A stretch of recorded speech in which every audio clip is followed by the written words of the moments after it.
From the ashes.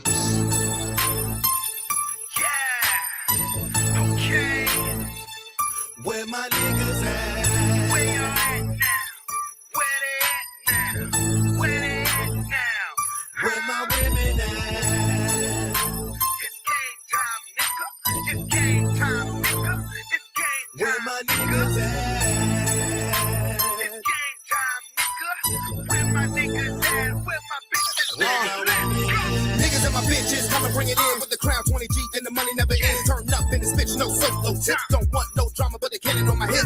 Always exclusive, Richmond famous. Call me your number one pick like Jameis. Yeah, we the shit, I spit straight facts. Cap City top dog, nigga, bring it back. I've been doing this for a minute now. Black guy, niggas hating, so I keep my pistol round. Bad bitch, nice figure, she got my attention now. My niggas in VIP, yo niggas stumbling in the crowd. Stumble in the crowd while I stay wearing the crown. Turn it up with my cup or get laid the fuck down. Niggas know your boy's a stallion, black Rocky, nigga not Italian. Me and Vino want some king shit. Kiss the fucking medallion. I be styling, need no stylist. I used to be violent, now I'm cool, calm, and collected. Don't make me start acting violent. When it's game time, I'm on that. Niggas know I don't hold back. I'm bout mine, and you know that. If I'm talking it, I can show that. Where my niggas at? Niggas at? Tell me where my women at? Women at? Let them know. You know we party right. We do it all night. We come up clutch in the club like it's game time. It's game time. Game time. Let them know it's game time. Game time. My nigga, it's game time. Game time. Let them know it's game time. Game time. Game time. I roll with it, never be without it. My niggas never leave without it. My true religion is a new edition. J's never drop, so don't speak about it. I be turning up, never turning down. With the party back, I'ma turn around. Never heard about me when you learning now. Want smoke, I got it, we'll burn it down. We walk right in the club, no security is necessary. Bucking shots like Jason Terry. Tone in hand is very scary. Niggas on a mission while my diamonds glisten. Try fuck up our good time and risk coming up missing. Back then, bitches thought I was embarrassing. Now they wanna fuck with me because I'm arrogant. Bad bitches, man, these niggas don't compare to me. Money long, I'm stacking it just like a pyramid. How many bitches diss me? Now claiming they miss me. My pocket swole as fuck, your broke ass nigga looking in envy. I'm laughing at these niggas while they chicks sitting on my lap. Try to run up on me, niggas out quick when they see that muzzle flap. Where my niggas at? Niggas at? Tell me where my women at? Women at? Let them know. You know we party right. We do it all night. We come up clutch in the club like it's game time. It's game time. Game time. Let them know it's game time. Game time. My nigga, it's game time. Game time. Let them know it's game time. Game time. Game time.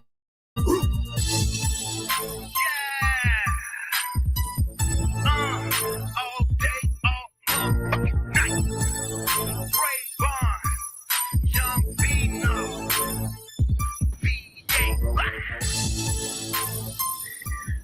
What's up? What it do?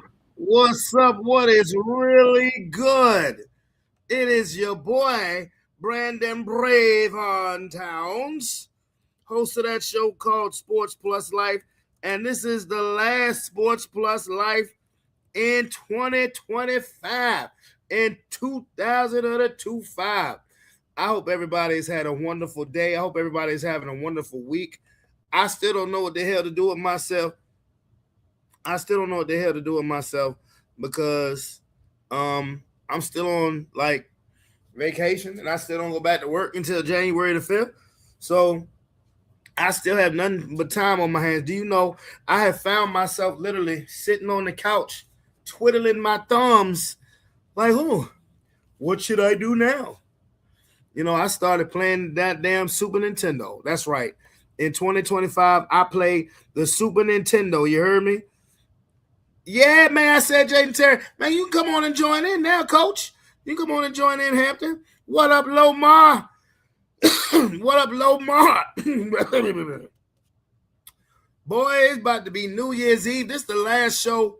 This the last show of 2025, and I want to act a fool. No, I'm just playing. Partly. Yeah, man, but yo, Hampton, yeah, you heard the Jason Terry line, boy. You know, hey, look, boy, I just be spitting, but that's an old one too, boy. That's an old track. Hey, boo, how you doing there, boo-boo, boo-boo, boo-boo, boo-boo, boo-boo, boo-boo? Hey there. Yeah, this is the last show of 2025, man. And, yo, 2025 went so damn fast, didn't it? Like, it's crazy, like 2025 went so fast. And now it's 2026. Let's see. Well, my motto was trying to stay live in 2025. I don't know what 2026. I could say, I'm good, sweetie. How you doing? I could say 2026. I'm trying to get rich. I'm not trying to get rich, so I'm just trying to be comfortable. I could say 2026 in this bitch. That's a little vulgar. 2026 finna be lit in a good way. Yeah, how about that? 2026 finna be lit up in this B-I it. Hey, look, man. Yeah, I mean, yeah, it you know, it is like a little. Just a little. That's it. I stayed live in 2025. 2026 finna be lit. Okay, in a good way. You heard me? In a good way. And after today, tomorrow, this beautiful tree behind me is going back in the box. You heard me? Yeah, this tree is going back in the box. The kids are gonna take these Christmas presents that have been under the tree. Hey, look, I said 2026 in this bitch, but you know that's a little vulgar, you know. But who knows? I'll probably say it a million times. But let's see. What are we going to talk about tonight? Now, this is Sports Plus Life. This is still the Tuesday edition of Sports Plus Life. So we definitely have to talk about the Sunday night football game, the Monday night football game, and what the playoffs look like. Also, what the prediction league looks like, because it is going to be a photo finish in this prediction league. It really is. It's going to be a photo finish. And also, we'll talk about the playoff picture that is the NFL. We're headed into the last week. We'll talk some NBA. If Hampton come on here, we could talk about some power. You know what I'm saying? We can talk about some power. I don't know how many of y'all watch Power Force, but that show this season, Force has been spectacular. I'm not gonna lie. The Force season this year has been awesome. It's been awesome. And also just how grateful. For one, just how grateful I am to be able to see another year. I know it's still one more day left in 20. You know, I still one more day left in 2025. But just how amazing 2025 has been, to be honest with you. 2025 has been a year like no other as far as my adulthood, particularly being a parent when it comes to career-wise and, you know, all of that stuff that I do when I'm not on screen because – Oh, Lomar, you definitely want to watch it, my boy. You definitely want to watch it.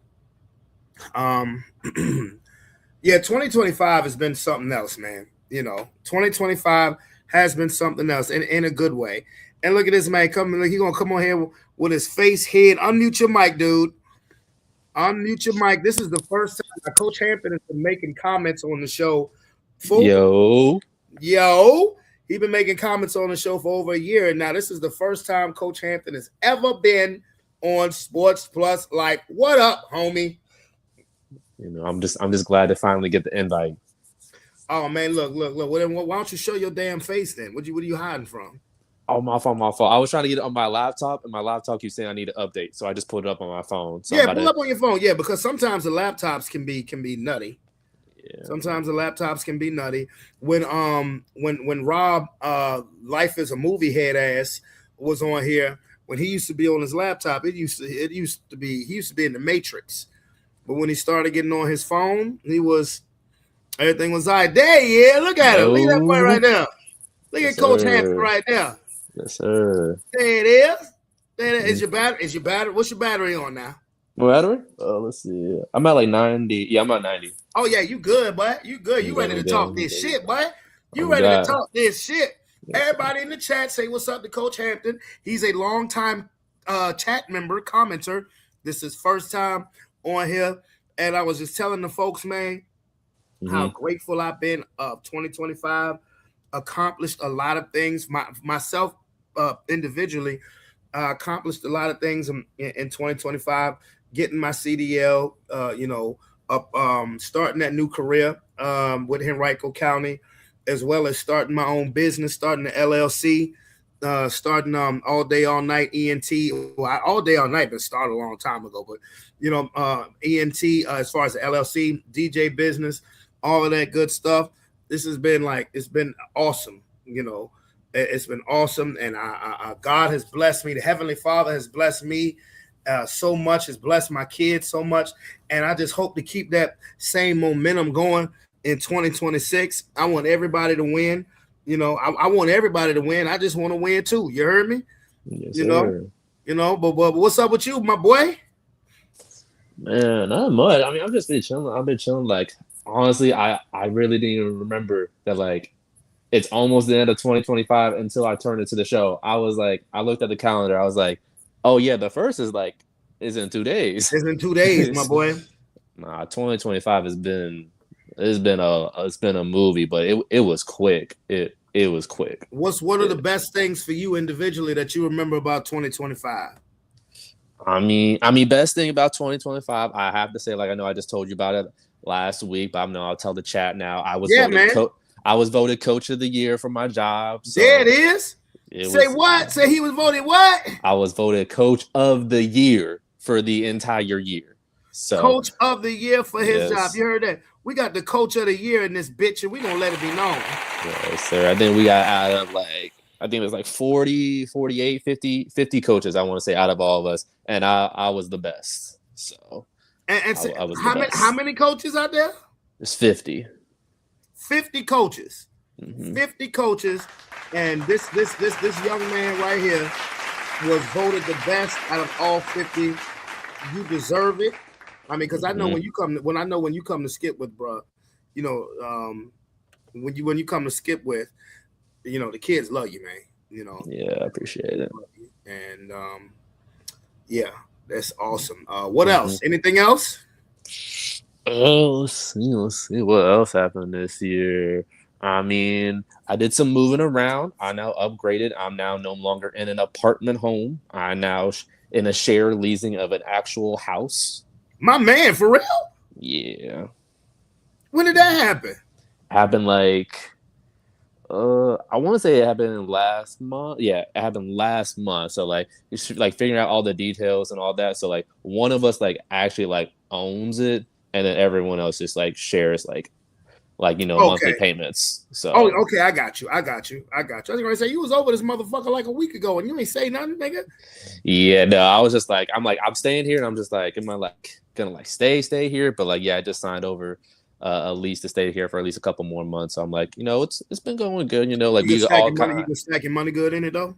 Yeah, that's fine. It's a lot cheaper than what I was in before. I'm saving I'm paying half of what I was paying in my last place. Oh, shit. Saving money is always a good thing. You heard me? So yeah, kind of needed the move, 100%. Yeah, saving money is always a good thing, man. Your boy got to go to work tomorrow, man. It's okay. I got to go to work too. So we in the same boat. And when I say his boy, Hampton and Roman are really cool. Hampton and Roman are really cool. They have a video game rivalry. It is hilarious to watch them play each other because they be serious when they be playing, and it be going 50-50. It be going 50-50. I be gaslighting the fuck out of that shit. I'm like, Roman, kick his fucking ass. I'm like, don't let him come over here. See, but that's what I need. It be going 50-50, but I play a lot better when there's some trash talking, and he just there Like Yeah, he in the game. I'm like, he be focused, man. Like I'm like Roman, you can talk. Like you don't gotta just be like. I'm trying to teach him how to talk shit. I really am. Mm-hmm. I really am trying so hard to teach Roman how to talk shit. I am because like that day when he was over here for what was it, the Terrence Crawford fight? Yeah, the Terrence Crawford. And he was like, next time your ass is getting kicked. I was like, bro, you saw me. I lost my shit. I was like, I was like, yeah, we got to work on that. Needs work. I was like, needs work. Mm-hmm. But no, that's another thing I'm grateful for this year.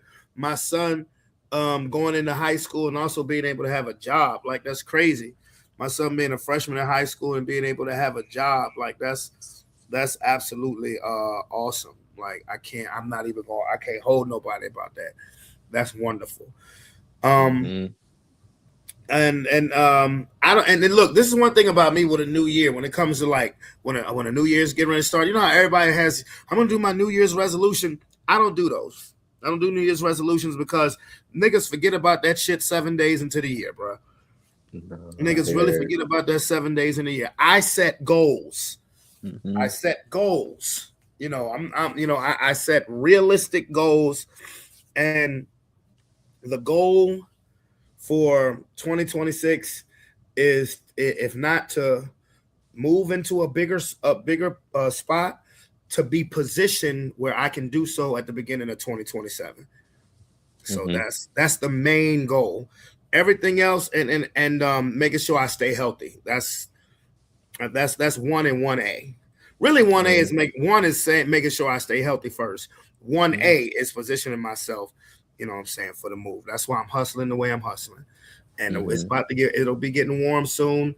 I'll be having some big gigs. I got a couple birthday parties I got to do early in the year. I got a graduation party I got to do. So that's what's up. But, sir, yes, sir, let's get into some sports, my boy. Now, I asked everybody this their first time on the show. Who's your favorite football team? Don't have one. I told you, I just watch and like competition. That's it. And your favorite basketball team? Oh, I have favorite basketball players. I'll say that. So like, yeah, but you like my brother. Like he likes players. It's his favorite players. I mean, but Hampton does definitely keep up. He keeps up with what's going on, and then we're coming up on to the last week of the regular season, and it's about to go down in a bit. You heard? It's about to go down in a bit. You know what I'm saying? Let's rewind back to Sunday Night Football. You saw Sunday Night Football, right? The 49ers and the Bears. I did see that. Now, the last time I was on here talking primetime football, which was last Tuesday. You remember Abram? Owen and Liam. Oh, yeah, I remember. Yeah, his dad Vince was on here. He's a 49ers fan. So everything that he talks about when it comes, you've seen us talk before. Everything that when we talk football, everything with him revolves around Brock Purdy and the 49ers. I can understand it. He's a 49er fan, whatever. That's cool. Now, they had this Sunday night game, battle for potential number 1 seed, and that was a game. That was an awesome game. Matter of fact, let me show some highlights before we get into the details of it. First and goal, 10 minutes into this one. Big game here. Oh, he got it. Don't hesitate. Just go. There you go. That's supposed to be the Dougie that he's doing. That's the Douglas. That ain't the Dougie. They go that Nintendo 64 helmet. They need to take that shit off. These two quarterbacks, we talked about it. What do? Once they break the pocket, they hold the ball longer than any two quarterbacks. Neither defense is good, so this should be fun. And when they press down on the line of scrimmage, you have a choice. Next. Line it goes. And the first down for the Bears. And Williams to the air one more time. So we get downfield to the There go that boy Luka Burden. touchdown Chicago. Told you this should be fun. just told you about his ability. This should be fun. Secondary, and Williams hits him. This should definitely be fun. The Chicago Bears love these deep throws. We see it game after game. And they got Game weapons. winners out there all the way across the field here. And I am going to watch this thing over the top in just Next. I think I'm about to call it. He's checking motion, leading the way. Classic shootout. It's going to be a shootout. Shootout. CMCTD. It's going to be a shootout. Next. Shootout. You better jump. He got popped anyway, but hey, there you go. Jackson was out there blocking. Swift takes it inside. An extra point away from a tie game. Been a good ass game. I tell you, when you get these kind of blocks on the edge outside, it just completely makes the play. You take out the outside part of it. There's nobody left. Everybody sort of trips over him. Next. Defense does not matter in this game here. Defense doesn't matter at all. I said this should be fun. This is fun. What you gonna do? Uh-oh. Oh, shit. Wow. Nice.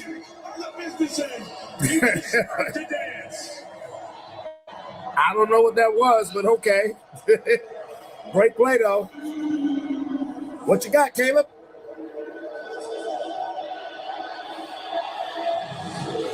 The play only starts when this guy takes off. It has been the Brock Purdy show here tonight. This was a hell of a move right here. Get up me.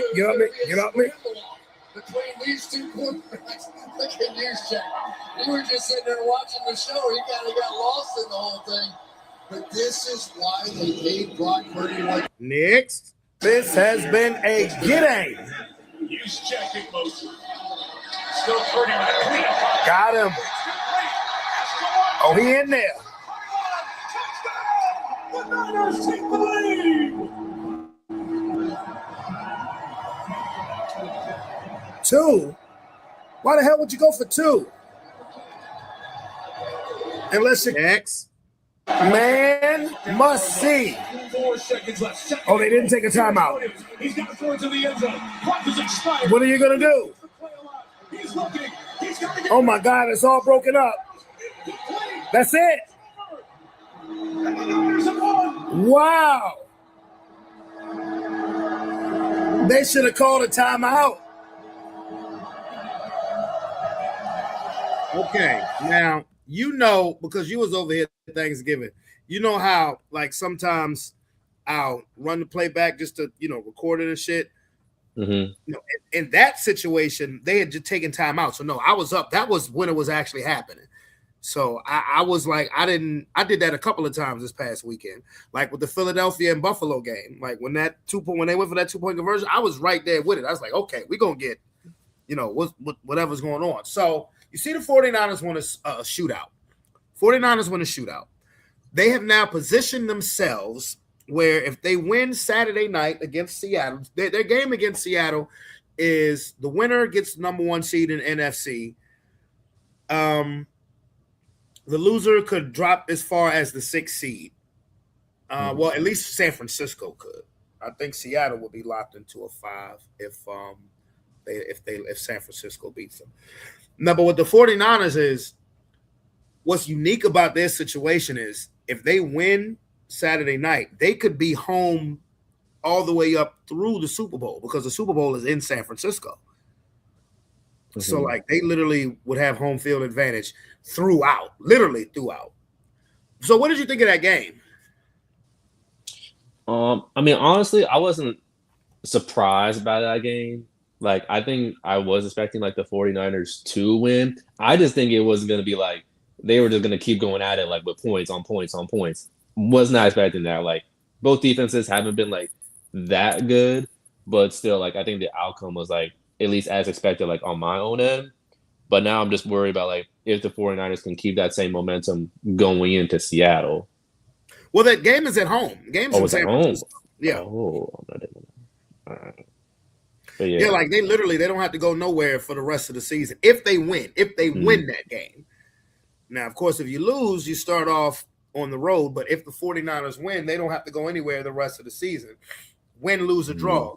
But yeah, so you think that trying to see if they can carry that momentum into the next game?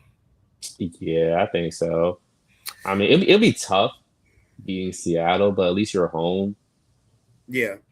But This I game can to see me it. is such a double-edged sword. This game to me is definitely such a double-edged sword because, one, I'll tell you why. Mhm. The 49ers offense is on fire. They can they can score with anybody right now. But their defense sucks. Their defense is trash. And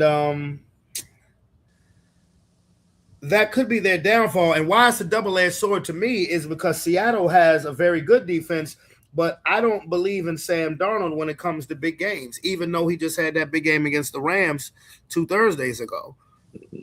Not 2 Thursdays ago, last Thursday. No, 2 Thursdays ago. Yeah. Yeah, because last Thursday was Christmas. So, yeah, 2 Thursdays ago. So I don't – it's really weird because at the last second, I picked the Bears to beat the Niners. At first, all week, I was telling myself, 49ers going to win. Then I thought about their defense for real and how their defense, they don't get pressure on the quarterback. And the game went exactly how I thought, except I thought the last team with the ball was going to win. And that was Chicago. So when Chicago had the ball last, I was like, no, they're going to drive down the field and score. And as you see, that didn't happen. Now, as for the Bears, they won their division, the NFC North, because the Packers lost to the Ravens the day before, that Saturday. So I'll show the playoff picture in a bit. But, you had the 49ers winning. I had the Bears winning. But this game Saturday night is going to be crazy. Now, things just got real complicated in the NFC. Let's fast forward to last night, the Monday Night Football game. The Rams, as you know, the Atlanta Falcons. Look, bro. The Atlanta Falcons. See, next year when you're in the prediction league, you're going to be in the prediction league chat. And I put in the chat, I said, watching the Falcons fucking enrages me. It really does. It fucking enrages me because they have so much talent. They have top 3 talent on their team as a whole. They have top 3 talent on their team as a whole. But they get bottom 5 results. And they're playing the big bad Rams last night. And what happens? Did you see the game? I didn't catch the full game just because I thought the Rams were easily going to win. So I was like, I'm going to catch a little bit, and then I'm going to check back in later. And then I realized that the Rams lost, and I had to check back in and be like, what happened? Yeah.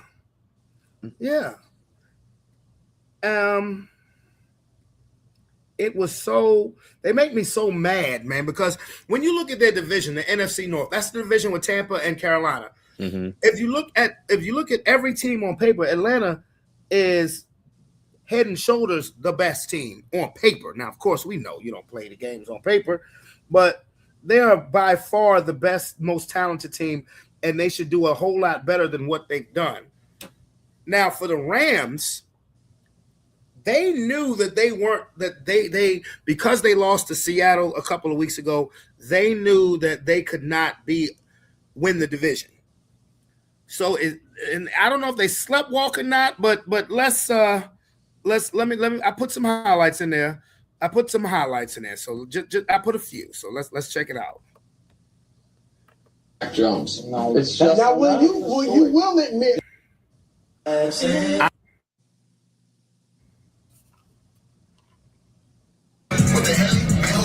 Now watch goddamn watch.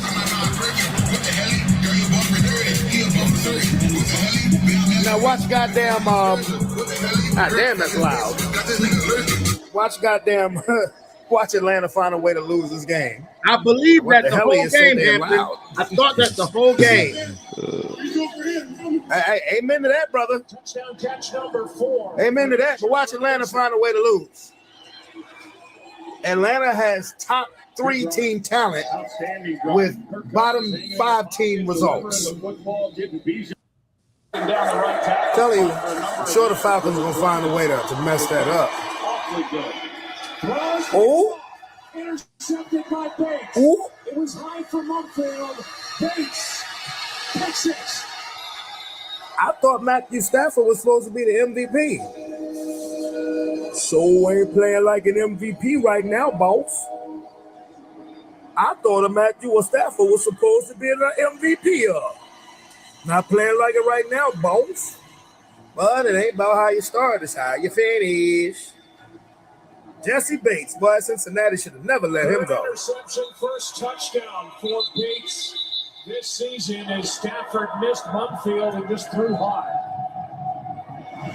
Great job by Jesse Bates, just sitting back in center field and really more than that's all he did. Reading the eyes of Stafford, and then with the high throw with next. Back when they started after that pick. And he's a promising player. Here's Robinson right side. Well, they got room now. Oh, he out. You ain't catching him. McCreary chasing. Look at their touchdown, Atlanta. Wow. 93 yards. Wow. Right after an interception? What the fuck is happening? Bijan, boy, that boy is special. That boy is special. I don't get it with the Falcons. They got all that damn talent. Well, this Atlanta team has got to be thinking, what if? Exactly. 2 games to Carolina. They lost some heartbreaking games this season when they had a chance to win. And they are flexing here tonight. I mean, Lord. Next. They can do a lot. Now, this is when I thought they offense. was going to lose it. As long as they don't give up big plays, turn the ball over, they're going to be hard to beat tonight. Yeah, they should be. Gonzalez will try. That's all they need to do is just keep scoring points. What the fuck? And that was big. That is the most Atlanta Falcon shit ever. This nigga just chucked the deuces. On his way for the touchdown. Rams are back in it, to say the least. They sure are. That's exactly what they needed. That is the most Atlanta. Now, after that happened, Hampton, I thought that they was going to lose. I really did. I thought that the Falcons was going to lose, and I needed to charge my phone up, so I didn't get no more highlights. But what ended up happening is that the Falcons actually won the game with a 51-yard field goal. Can you hear me? Yeah, I can hear you now. I finally got my laptop fixed. Oh, you got it straight? Oh, you're on your laptop now? Mm-hmm. Yeah, oh, man. Oh, yeah, you got the Coach Hampton up there. Okay. What's wrong? Okay. Oh, you had to update it. Mm-hmm. Okay. Okay. So Atlanta ends up winning this game. Why does this complicate things? I'll tell you why it complicates things. It complicates things for the NFC South. And by that, I mean the Carolina Panthers and the Tampa Bay Buccaneers were supposed to play a winner-take-all game Saturday night. Saturday evening, afternoon. Where the winner of that game was supposed to be the division champion, right? Mm-hmm. But because because the Falcons beat the Rams, what has happened now is if the Tampa Bay Buccaneers beat the Carolina Panthers, they will only win the division if the Atlanta Falcons lose to the New Orleans Saints. So meaning if the Bucs beat the Panthers, instead of them being in the playoffs, they have to hope the Saints win, because if the Falcons beat the Saints next week, it would be a three-way tie for first place in the NFC South. Meaning all three teams would have an 8-9 record. That's pathetic, first of all, going into the playoffs. But all three teams would be 8-9. And a three-way tie goes to the Carolina Panthers. So the Carolina Panthers could lose and still make the playoffs.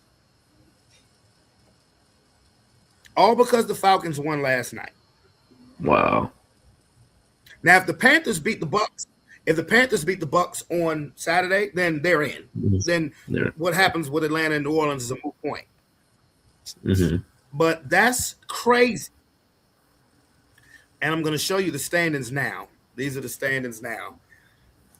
This is the AFC. As you know, I'm excited. You know I'm excited because, you know, I'm going to be talking shit about my Denver Broncos. Give a fuck, nigga. But down in the NFC, well, let me go to the standings to explain the Falcon situation. Okay. You see the NFC South. Mm-hmm. Oh, I see. Yeah. What the hell? Out there? Yeah, shout out to Ray-Bans. Mm-hmm. I don't need damn Ray-Bans. Yeah, so you see the Falcons are eliminated, but you see they got the same record as the Bucks. And the only reason why they're eliminated is because they lost both games to the Bucks. But if the Bucks win, that puts both Carolina and Tampa at 8-9, with Tampa holding the tiebreaker. But if the Falcons beat the Saints, they'll be 8-9, three-way tie, while the Buccaneers would have the tiebreaker over the Panthers. The Panthers would have the tiebreaker over the Falcons, and that tie will go. That means the Panthers win the division. Nuts, right? Yeah. Nuts. Now, you see who's on top of this AFC there, right, boy? No, I don't see it. It looks. Oh, I can't. I see. It's the Patriots. Now the Patriots at the top. What did you say? The Patriots are at the top. And who's in front of them? Oh, I didn't see them for a second. Now you see them being right there for them a little bit. It's the Broncos. Yeah, see, you trying to be funny. Yeah, he trying to be funny. So you know what's gonna happen, right? We got the Chargers, who have decided to sit Justin Herbert down. I don't know why not, but they did. So now Denver has to play Trey Lance. Mm-hmm. And when we win at home, we'll be 14-3. We'll have the number 1 seed. We'll get the bye week.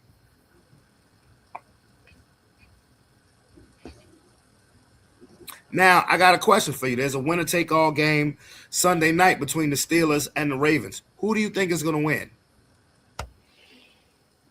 Steelers. Think the Steelers going to win? I don't know. I just when it comes to like getting into playoffs or even just being in the playoffs, I just can't trust the Ravens. Well, I can't say that I'm mad at you for that. Like in my heart, I want to say the Ravens in my heart, but me actually thinking about it, I'm like, I just can't trust them. You know, Lamar might not play neither. I heard that. But Lamar didn't play last Saturday against Green Bay. Mm-hmm. They gave the ball to Derrick Henry and told everybody to get the hell out the way. Yeah. But I don't know. I think the Steelers might pull it out. Well, for their sake, I hope you're right. I don't know who I'll pick yet. Not sure. Yeah, honestly. But as far as the prediction league, now, Hampton is not part of the prediction league yet. He will be next season. But it is going to be a photo finish. As coming into the very last week, it is legitimately 6 people who can win. Right now, Marcus and Shante are tied with 170. Aaron has 169. He's one back. Calvin has 166. Rob has 166. Devon has 165. I could throw myself in there at 162, but I'm being realistic. Me overcoming 8 points in 1 week, I doubt it. So I'm being realistic. So there's literally 6 people who have a real legit chance to win. And I think that's great. I think that's awesome. And the winner, of course, gets the $100 Visa gift card. And they will get a Sports Plus Life Prediction League Championship shirt. And next year, my boy, I'm sweetening the pot. There's going to be the $100 gift card, the shirt, and a championship belt. Yeah, I'm gonna need that. I'm gonna need that. You ready to talk some shit? I'm gonna need that. You ready to talk some shit? Are you ready to make an early prediction, a 2026 prediction? Of course. What? Okay. Mhm. So he says. Mhm. Oh. And in other football news, though, today has not been a good day for the Diggs brothers. Oh yeah. As Trayvon, the younger brother, Trayvon Diggs, was just released today. He was waived today by the Dallas Cowboys. He hasn't played since early in the season. He was waived today. His older brother, Stephon Diggs. Now, people in pop culture may know Stephon Diggs now as him and Cardi B just had a baby. Stephon Diggs was just arrested today. Stephon Diggs faces strangulation assault charges. Keith just told me about this about an hour before I went live. Dude, what the fuck? Yeah, it's not a good look at all. Not at all. New England Patriots wide receiver Stephon Diggs is facing a felony charge of strangulation and a misdemeanor charge of assault from an alleged incident on December the 2nd. Oh Lord, this is new shit. I mean, this happened like almost a month ago.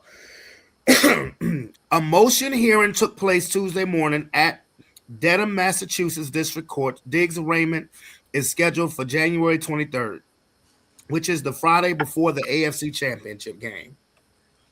According to a police report, a woman went to police December 16th and shared that she was working as a private chef on the date of the incident in question when Diggs entered her unlocked bedroom and allegedly smacked her across the face, oh Lord, after they had discussed money owed to her. According to police, she said she attempted to push Diggs away when he allegedly tried to choke her with his elbow around her neck and later threw her on the bed and said lies when she said she had not been paid. This is the first time I'm reading this, y'all. After the alleged assault, she left her position and the residence to stay with a friend. When the woman returned December 9th to retrieve her property, Diggs referred her to his assistant, who told the woman she had to sign a non-disclosure agreement before she would be paid. She did not sign it, per the report. The woman informed police December 16th that she didn't want to file charges before deciding to do so December 22nd, according to the authorities. Well, what say you, sir?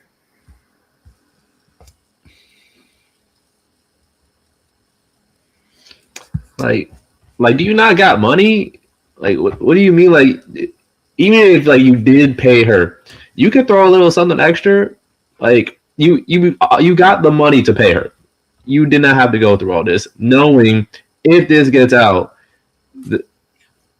it's only going to make your life worse.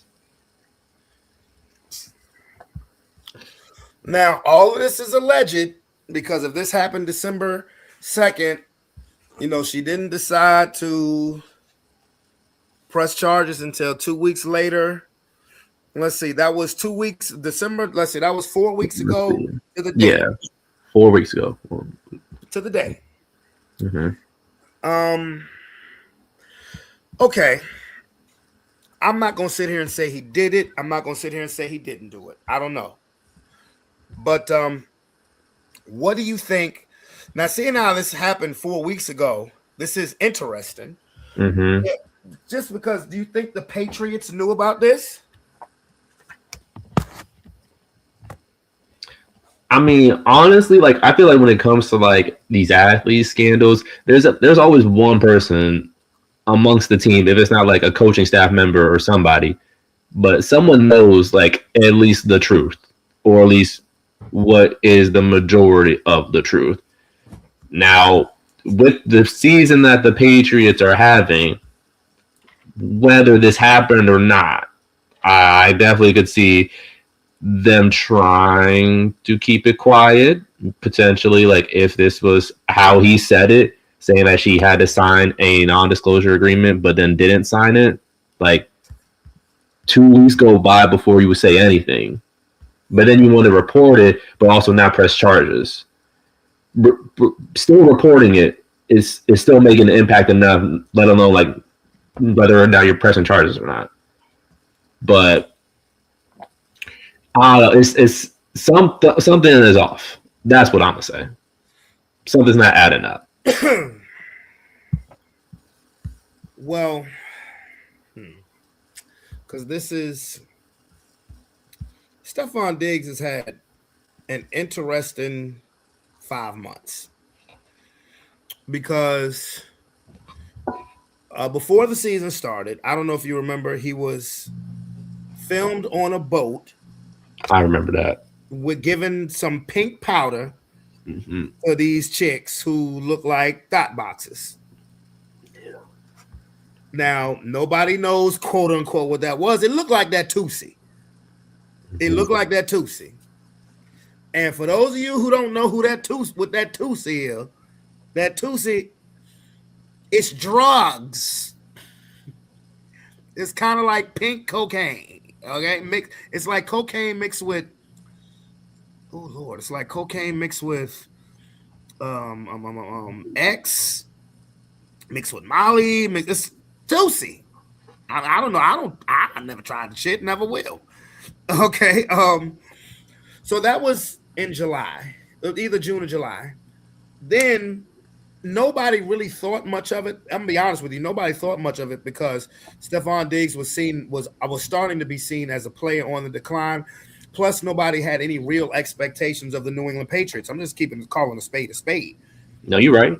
No, they're going to be like this. Yeah, and once the Patriots started kicking ass and taking names, Stephon Diggs has emerged as the number one receiver. He started emerging himself as the veteran presence on a young team. Now, through the middle of the year, you started seeing Cardi B sitting in the suite with the Patriots owner, Robert Kraft. They have the baby. You know, now everybody has forgotten about the pink bag. And now, at the end of the season, when the Patriots are in contention for a number one seed, now this comes out. This is going to be A block news on every show tomorrow. I promise you. This is going to be A block news. Trayvon Diggs getting released from the Cowboys is going to be back page news. Because this, you know, when you talk about the Patriot way, the way Mike Vrabel has his team coached to the almost to the T of what Bill Belichick used to have his team coached as. Things like this did not happen under Belichick's watch.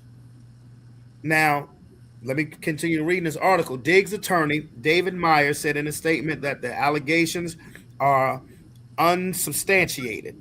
Stephon Diggs categorically denies these allegations. They are unsubstantiated, uncorroborated. They're using some big ass words now. I've been drinking, and were never investigated because they did not occur. The timing and motivation for making these allegations is crystal clear.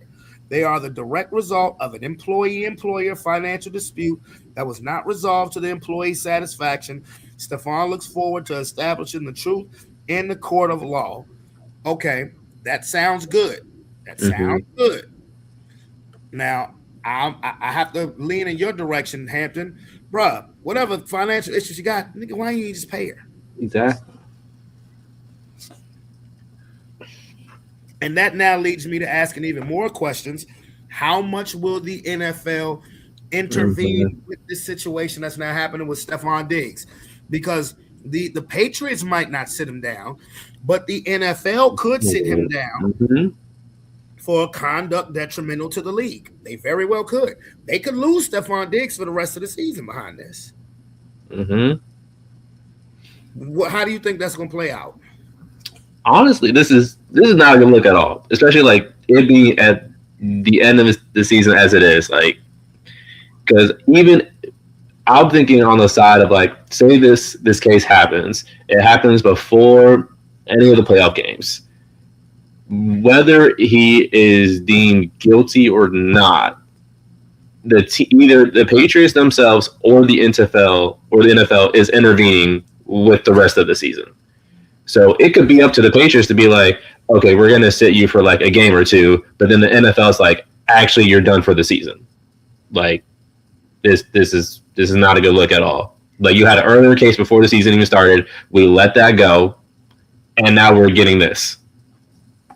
So it's going to be worse for him if he's found guilty, because I don't know, like her story, like made no sense. Bro, if he found guilty, his career is over. Yes, it's over. And I'm saying that by 2020, the way that the NFL reacts to things in 2025. 20 years ago, you never would have heard about this. And if you did hear about it, the player's career wouldn't be over. But post the Ray Rice incident, they take this, they look at this very seriously. And I'm not saying that to minimize, because keep your damn hands to yourself. You know, if you're the superstar athlete, you're the financially secure athlete. You arguing over money with a chef? I don't give a fuck if she is overcharging you. Pay it and move on. Just pay it and say your duties are no longer needed here. Just pay her. Pay and say, okay, you know what? Whatever. Well, okay, fine. Here, if this is what you think I owe you, here you go. But your services are no longer required. And record it. I mean, black men, you have got to be so much smarter than that. You got to be, because see, we have to record stuff to prove that we ain't do it. This ain't like this ain't like people of the opposite skin tone where they can smack their wife on camera and everybody be like, huh? What happened? Nothing happened. Like, honestly, Stephon Diggs, come on, bro. And you know what's crazy? You know what else that I had heard about him that totally got like swept under the rug? What? That, he just had the baby with Cardi, but a rumor was that he had like 2 or 3 other kids at the same damn time. Oh no, I heard that. And what's worse about it is like when this whole Christmas situation was going on, he actually went and spent them with the other 2, and not Cardi B. I mean, come on now. I mean, look, he was fucking all of them women at the same time. If the babies are all arriving at the same time, that means he was having physical relationships with all of these women at the same time. So, I mean, we're saying he didn't spend it with Cardi B because she's the famous one. But what about the other women who he probably made promises to, was in relationships with at the very same time? Hey man, if you want to be a pimp, you got to go about it better than that, bro. Because if you want to be the future, and I don't mean future like the future, but if you want to be the future, I'm talking about the rapper. If you want to be the future of the NFL and all of them damn kids, come on, bro. Then you damn sure don't need to be putting your hands on nobody, because they kick people out the league for that now. Exactly. Like even like the part like allegedly or not, like the part that she was saying that he broke into her room. Like, if that happened, like, you gotta be smarter than that. Like, no. They didn't say he broke into her room. They said her bedroom was unlocked. It was at his house. Oh, okay. And it's at his house. So let's go. You can't break into nowhere in your own damn house. So that's not going to be an issue. The issue is him putting the hands on her. And what's even worse is that you're a black man, sir. You know, when news like this circulates for a black athlete, it is going to be talked about ad nauseum because you are a black athlete. That's what you have to understand, Mr. Diggs. Because you are a black athlete, you are going to be raked through the mud for the rest of the week. They're going to wonder if you are going to suit up. I doubt it. I think his season may, unless you can prove quickly without a shadow of a doubt, because now like I said, I'm not going to sit here and say you did it. I'm just talking about how the NFL is going to react.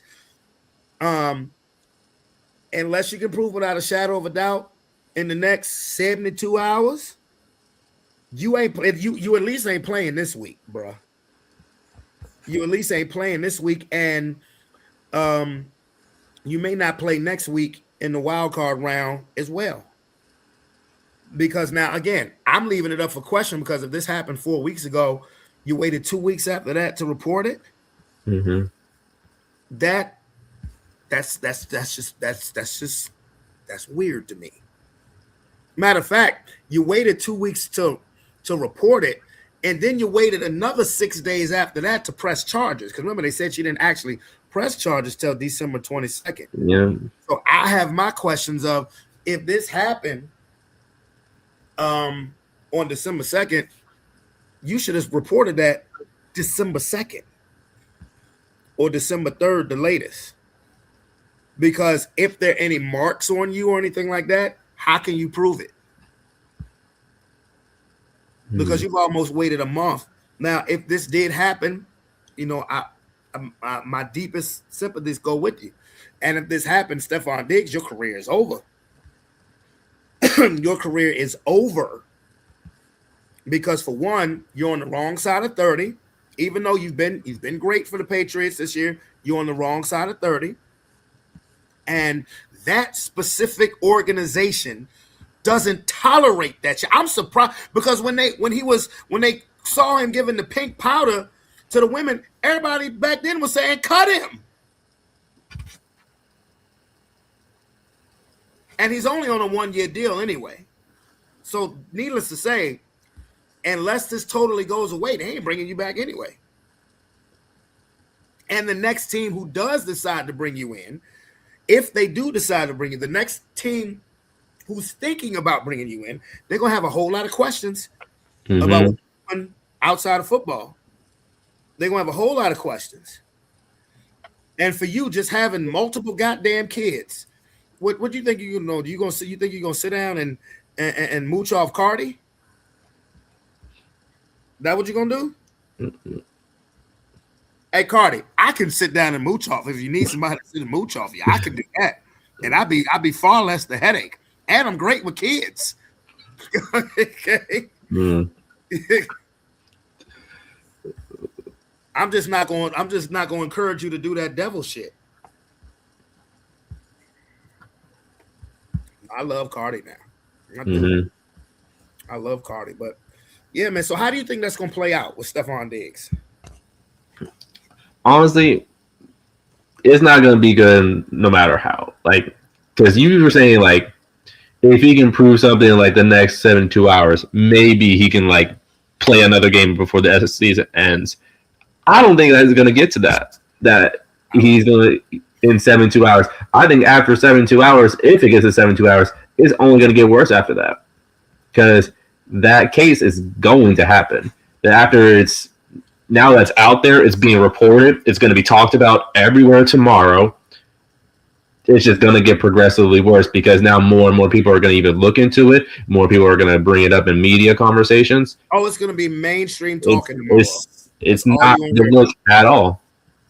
And it's even worse that he's on a 1-year deal. How do you even get onto another team after that? Because the best you might get is another 1-year deal. Well, he was already getting 1-year deals because, again, he's on the wrong side of 30. He's coming off of an ACL tear. He's coming off of an ACL tear last season when he was with Houston. So this was kind of a prove it deal. I believe that if he did not, I believe that if he didn't have any baggage with him, I believe that if he didn't have any baggage with him this season, that the Patriots probably would sign him to about a 2, maybe 3-year deal just to keep that veteran presence with those other young receivers. But you had the July incident with the powder. You were a model citizen up until today, up until what the public found out. Because I guarantee you the Patriots knew about this shit. They had to. Because if the Patriots are just finding out about that bitch, he may be cut tomorrow. Yeah. He may be cut tomorrow. I see that as a possibility. Now, let's check this out. Let's see.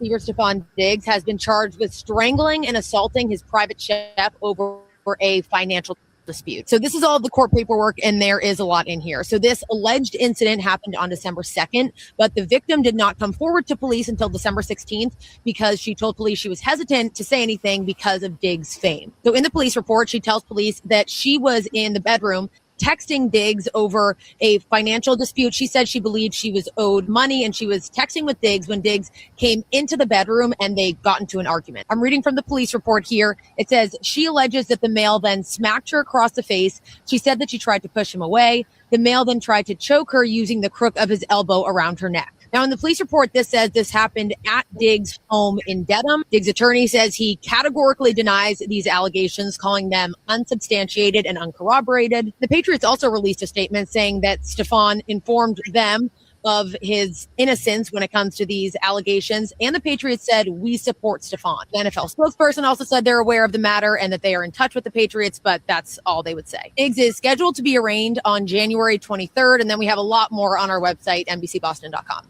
Patriots wide receiver Stephon. And that tells you all you need to know. He's playing. Mm-hmm. That tells you all you need to know. He's playing. Because that's why, with this happening December 2nd, if the Patriots were blindsided by this, then he would have been cut today. Yeah. So the Patriots already knew and still sent him out on the field. The NFL already knew and he's still out on the field. So that tells me all I need to know about his availability to the football team. He's playing. He's playing. So with that being said, all right, he in there for the rest of the season. Patriots probably ain't gonna sign him back. But if he is found guilty, his career is over. But with the but again, where this woman messed up at is if this did happen, the hesitancy to press charges because of fame, yada yada yada. I don't give a fuck, man. If somebody Hampton. Let's say somebody come up to you and smack the shit out you and try to choke you. Does the fact that they famous, is that going to stop you? Are you going to not do it because they famous? No, because they're famous, I'm definitely going to be doing it. I have that trauma. I know I'm going to be needed to talk about it later to somebody. But that same night, I'm taking pictures. I'm recording. I don't even do YouTube. I'm making a whole channel, and the first video is gonna be so-and-so did this to me. First video gonna be famous. First video, I'm going viral. So if this happened to you December 2nd, the world is gonna know about it December 3rd. Yeah, like you're gonna be waking up to the news about, hey, did you hear about Coach Hampton? Let me see the link to this video. It's already uploaded. It's there. No cuts or anything, but I'm slapping a whole bunch of hella ads on it. He beat the shit out of me. Try soccer shots, kids. My promo cut in there.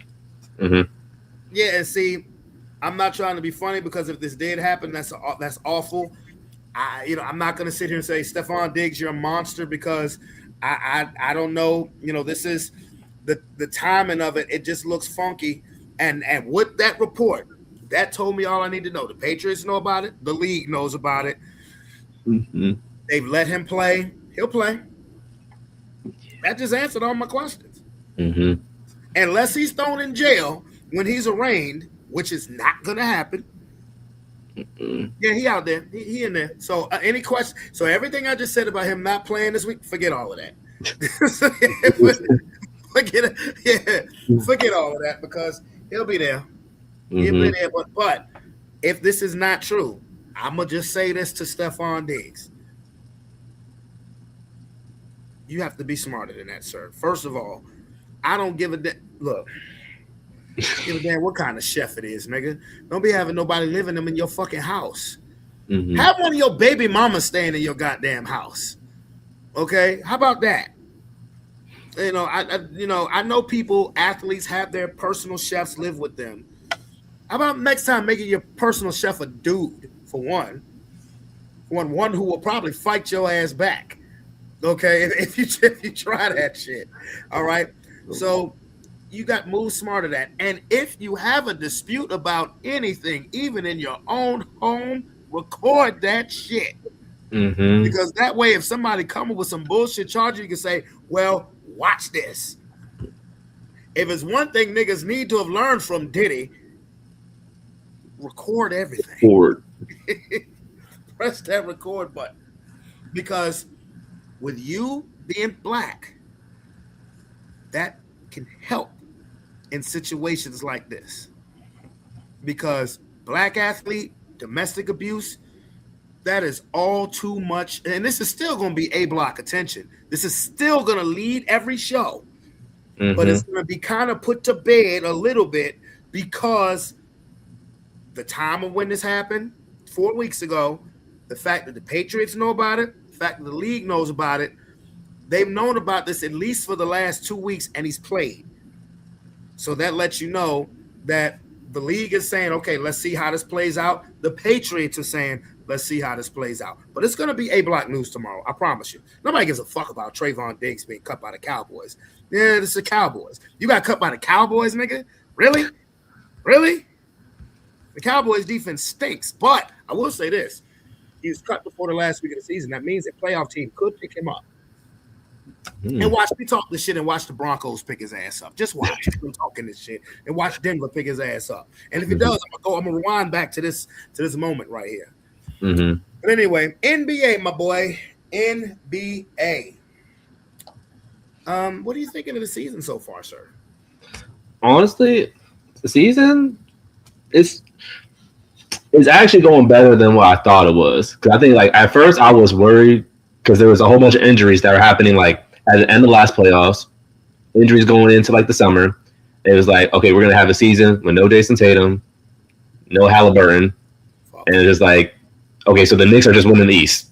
That sounds like music to my ears, like, and I'm a Lakers fan. That's what it sounds like. The Knicks are just winning the East.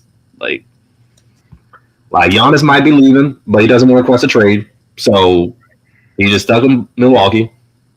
They're trash. The Detroit Pistons would like a word with you, sir.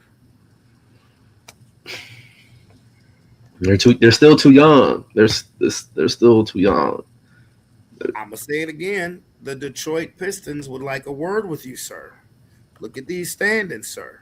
I know Detroit's at top. I know it. They still up there. Yep, they still up there. Damn, the Knicks have damn near walked them down though. Well, I said this before the beginning of the season. There's no excuse why the Knicks shouldn't come out of the East. Like you said, no Tatum, no Halliburton. There's no excuse why the Knicks should not come out of the East. Matter of fact, I would give them if they were to be going, let's say the finals was the Knicks and the Thunder. I would give the Knicks a huge chance to beat the Thunder. But the Thunder have a San Antonio Spur problem. Yeah, they do. The Spurs got their number locked. Yeah, they can't beat them. And this was with Wemby coming off the bench twice. Twice. And even the first time they played against the Spurs, Wemby was like, you can tell like that he was dealing with something, but he still played a good majority. But 0 for 3 against the Spurs, that's not a good look. Like other teams need to pay attention to the blueprint. And the thing about it is that Well, they can't pay attention to the blueprint because no other team has Wemby. Yeah. To be honest with you, he's the X factor. Mm-hmm. And the thing about their guards, the way they are constructed, specifically, if the Thunder meet them in the playoffs, they're gonna lose. Yeah. And unless Wemby, for whatever reason, is not on the floor. The way the Spurs are constructed, because it's not just Wemby. You look at Stephon Castle, his build, his athleticism, De'Aaron Fox, Mm-hmm. Harper, Harrison Barnes. You know, are they too young? Come on now, you saying you writing off the Pistons, but the Spurs are pretty damn young. No, the Spurs got Harrison Barnes. better leadership. Okay, Harrison Barnes is an NBA championship. Okay, that was a long time ago. Okay, he still got the ring. Okay. Mm-hmm. Well, Detroit has veterans on their team too. I mean, they got Tobias Harris and what's his name? What's my boy name? Tobias Harris.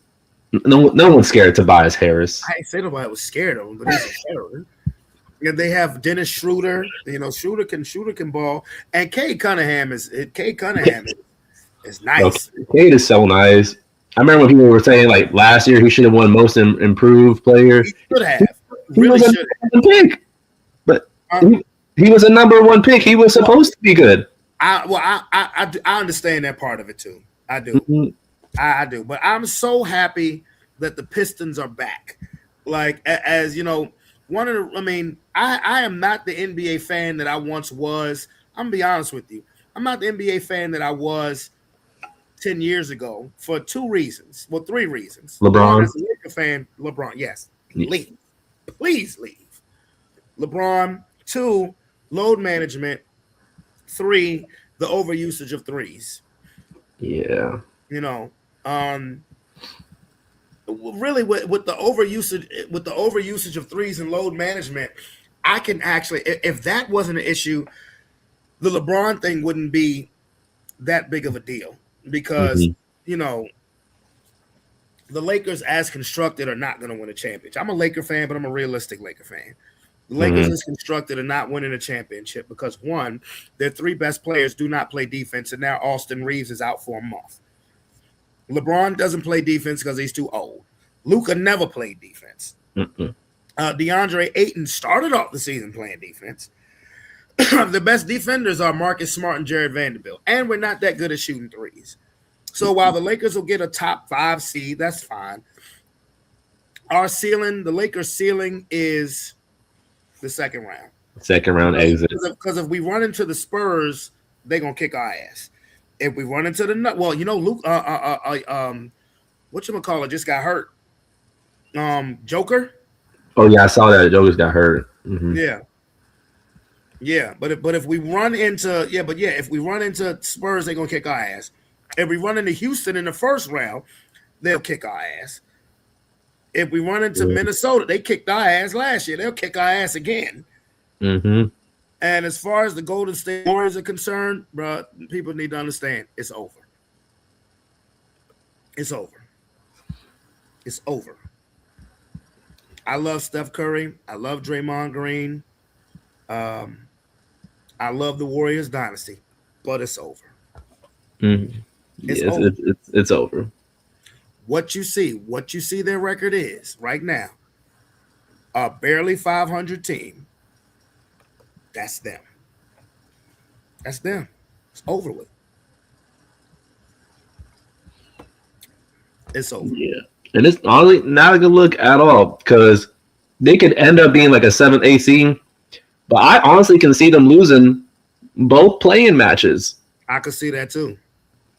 Which I hate, by the way. It's terrible, but I can see them losing both playing matches, especially with you got the Mavericks at the 12th seed. But they got a lot of injuries. Yeah, but see, I hate the fucking playing regardless, bro. Mm-hmm. But you're right. You're right. They could lose both playing games because let me pull this back up. See, my problem with the playing games is that my thing is if you're hell bent on having a playing game, fine. But to me, it should be no more than a 1-game difference for that to be necessary. Like, you look at the West right now.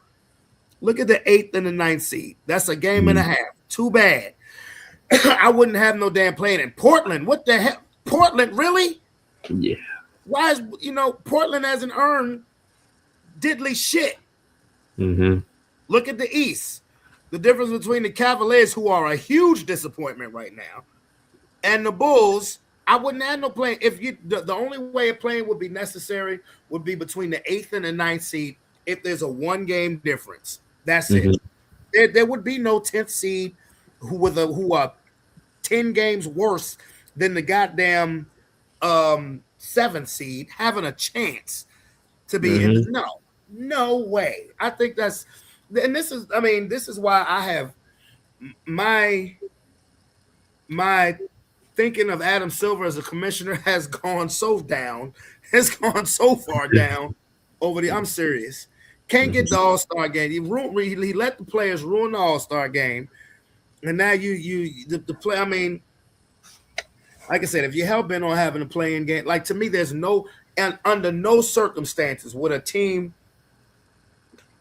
a 10th seed, have a chance to usurp an 8th seed who has had a better entire season than them, just for sake of some playing game money. To me, that's why he made the play-in tournament, though. Why? Huh? Do you know why he made it? Because the Pelicans were never making the playoffs, and he wanted Zion to be in the playoffs. He's trying to do the main reason why he's doing stuff like this, like that stupid ass in-season tournament. That's dumb too.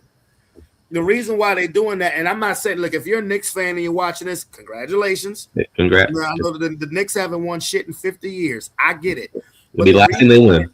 The reason why they're doing this play-in tournament is, and the same thing with the not the play the in-season tournament and the playing games, is to try to get fan interest back in the league, bro. The NBA interest, the views, the viewership has fallen off drastically. Why has it fallen off drastically? Because of load management and the overusage of the 3-point shot.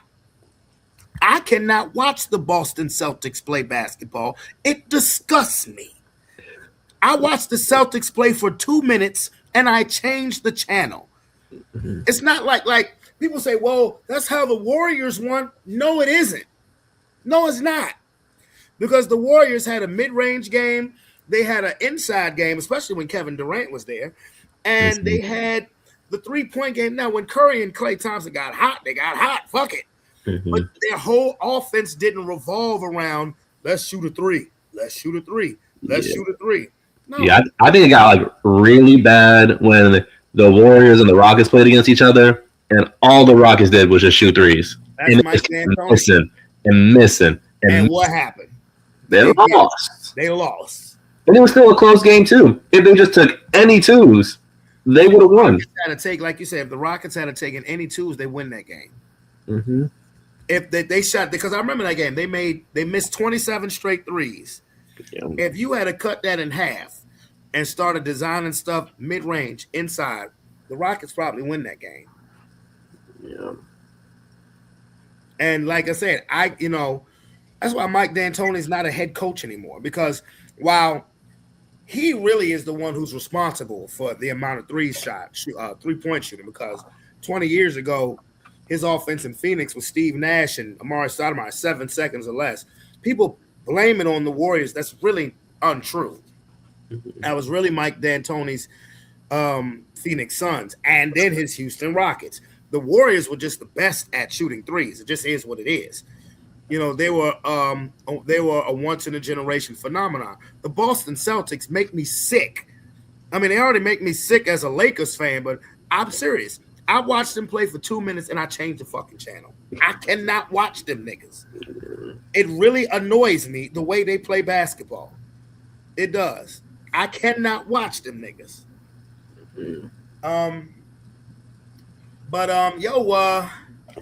Now one thing I'm gonna tell y'all about Coach Hampton. Coach Hampton is a Power fan. Yes, sir. He's a Power fan like I am. Yeah. And this is the last season of Force. And to me, in my opinion, of Force was always the weakest spinoff series. Mm-hmm. And what y'all say now? About time. Mm-hmm. About time. Shit. This season has been amazing. It is. I think they just got like, oh, you know what? We're going out anyway. Let's just start writing our ass off. Like this season's writing has been like amazing, but it just wasn't like that at all. The first season, they had to do some rewrites too. Mm-hmm. I saw They had to that. do some rewrites because not just because of the cancellation. And I'm like, damn it, if it's still working so powerfully, why are you like, this is the last season of Raising Kanan too. Okay, if you think the show has run its course, okay, I get it. It's been Top Power's been going on for 12 years now. Well, it'll be 12 years by the time Raising Kanan finishes. But they said the rewriting was why Kilo died last episode. Mm-hmm. And that was partly because you know who that is playing him, right? Mm-hmm. Yeah, because he actually had to go to jail in real life. Yeah.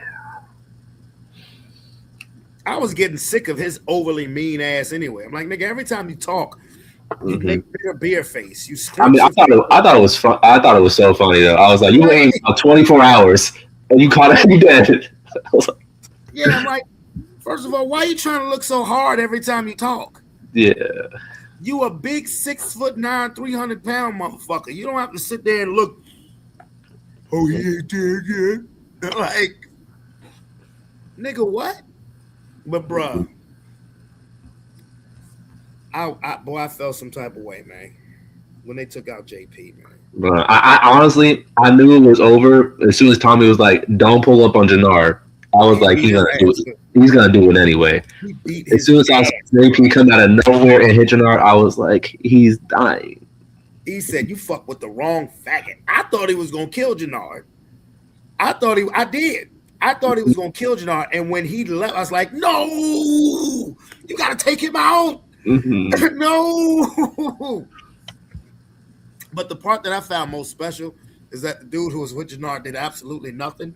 Like, that nigga just stood there. Mm-hmm. He said, "You let a zesty ass beat you because you back on that shit." He was just an instigator. That's it. Well, he trying to fuck with Shanti anyway. So he a op, but they just don't know it. Yeah. But yeah, that to me, I laughed my ass off. He beat the shit out of Jannard, and old boy was just standing there. Mm-hmm. JP, man, that shit fucked me up. And it was predictable because whenever something good happens, like whenever there's a touching moment, somebody from that touching moment is about to die. Like when D-Mac said, "Yo, can you mind if I stay here?" And he was like, "Of course, come on, bring it in." You know, and they actually embraced his father and son. I was like, either D-Mac or JP finna get killed. Yeah. Because it happened like that with the other miniseries, Ghost. As soon as Monet had her little moment with her kids, the end of the episode, she dead. She did. I told you she was gonna die too. You did. You called that one. You called Stacy too. Mm-hmm. You did. Oh, my camera froze. I can still hear you though. All right, but yeah, I told you. Yeah, Stacey had to die. She had to. She was doing too much, and she was power hungry. She wanted to be mayor so bad, and like all she really had to do was just listen to Tommy. She would have been alive. Well, she was the definition of the show Power. Now, if you want to be able to, you can take your camera off and then bring it back up if you want. Let it reboot. Oh yeah, let me try. Let me see something. But yeah, Stacey, yes, she started to just piss me off because it was just like she started to do too much. I was like, your marriage is already gone. He want to divorce you. You keep running into the wrong way. Like Tommy's literally playing chess and you trying to play checkers, and you still want to keep trying his ass. Like, stop. But boy, Vic had me rolling, bro. I was so weak off of Vic when he started shooting at Tommy's feet. He was like, "Dance, bitch!" before the cops pulled up. I was laughing my ass off. I'm like, "Yo!" But then he took Tommy's gun, right? Mm-hmm. You do know that's the gun he killed Stacy with. Oh, I know, and I think Tommy did that on purpose. Of course, he did that on purpose. But but see, everybody's saying, Vic is going down for Stacy's murder. I don't think so, because the police know her husband knows. Yeah, her husband know that he smoked that Tommy did it. So Vic is not going down for that. If they just try to do what Stacy did and just try to put a body on it to cover tracks, yeah, they could say, yeah, well, we have Victor Flynn. He had the gun on him that kills it. No, but the cop, but her husband knows already. He know who killed him. So because literally that's all I was saying in the comments was Vic is going down for Stacy murder. No, he's not. No, he's not. Because and the husband know, and then on top of that, the new lead detective or whatever, the attorney general, he a snake ass nigga too, because he's working for the goddamn cartel. But he got a one up on Stacy's husband because he removed the phone from the scene of the crime. He's keeping that in his back pocket. He can flex on that whenever he want to. Yeah. But I don't think Vic going to jail just because it just doesn't fit his character. Like, he needs to die. Like that would fit more of his character, and we just had all the Flynns dead. That makes more sense. Hey, Hampton is ruthless, y'all. He didn't say he needed to survive. He said Vic needs to die. Like Tommy only been keeping you around for fun. Bro, I'm telling you, Vic is gonna make it. Vic is gonna be the one Flynn who survived. I promise you. Bro, he had the chance to get out with this girl, and he's like, "Nah, I gotta get Tommy before he get me." You could have left. I'm telling you, bro. Just watch. Vic is gonna be the one Flynn that lasts. I'm telling you, bro, because Tommy had too many opportunities to kill him, and that's gonna bite him in the ass. Let me put the tease out here. How did we get here, Tommy? Shit was going so good. And then Diamond pissing me off every single episode now. No, I didn't have nothing to do with it. This was never a real partnership. What you talking about? We was 100% partners. See, the problem with Diamond and Jannard is, one, Diamond then turned back into an alcoholic. Mm-hmm. And Jannard's a junkie. Yep. So that's what's gonna fuck them up. That's what's gonna fuck them up. Now, after we watch this, I want to know what you think your scenario, what you think the scenarios are gonna be. We could have taken over this entire city. We could have taken over the Midwest. We still could. But you just gonna sit there and let Jannard shit up. He's my brother. Yeah, and JP was mine. Fair trade. Diamond, I ain't gonna stop until Jannard's dead. I'm not gonna let you kill my brother, Tommy. Whole lot of shit you didn't think I was gonna pull, D, and I did. And then walk off.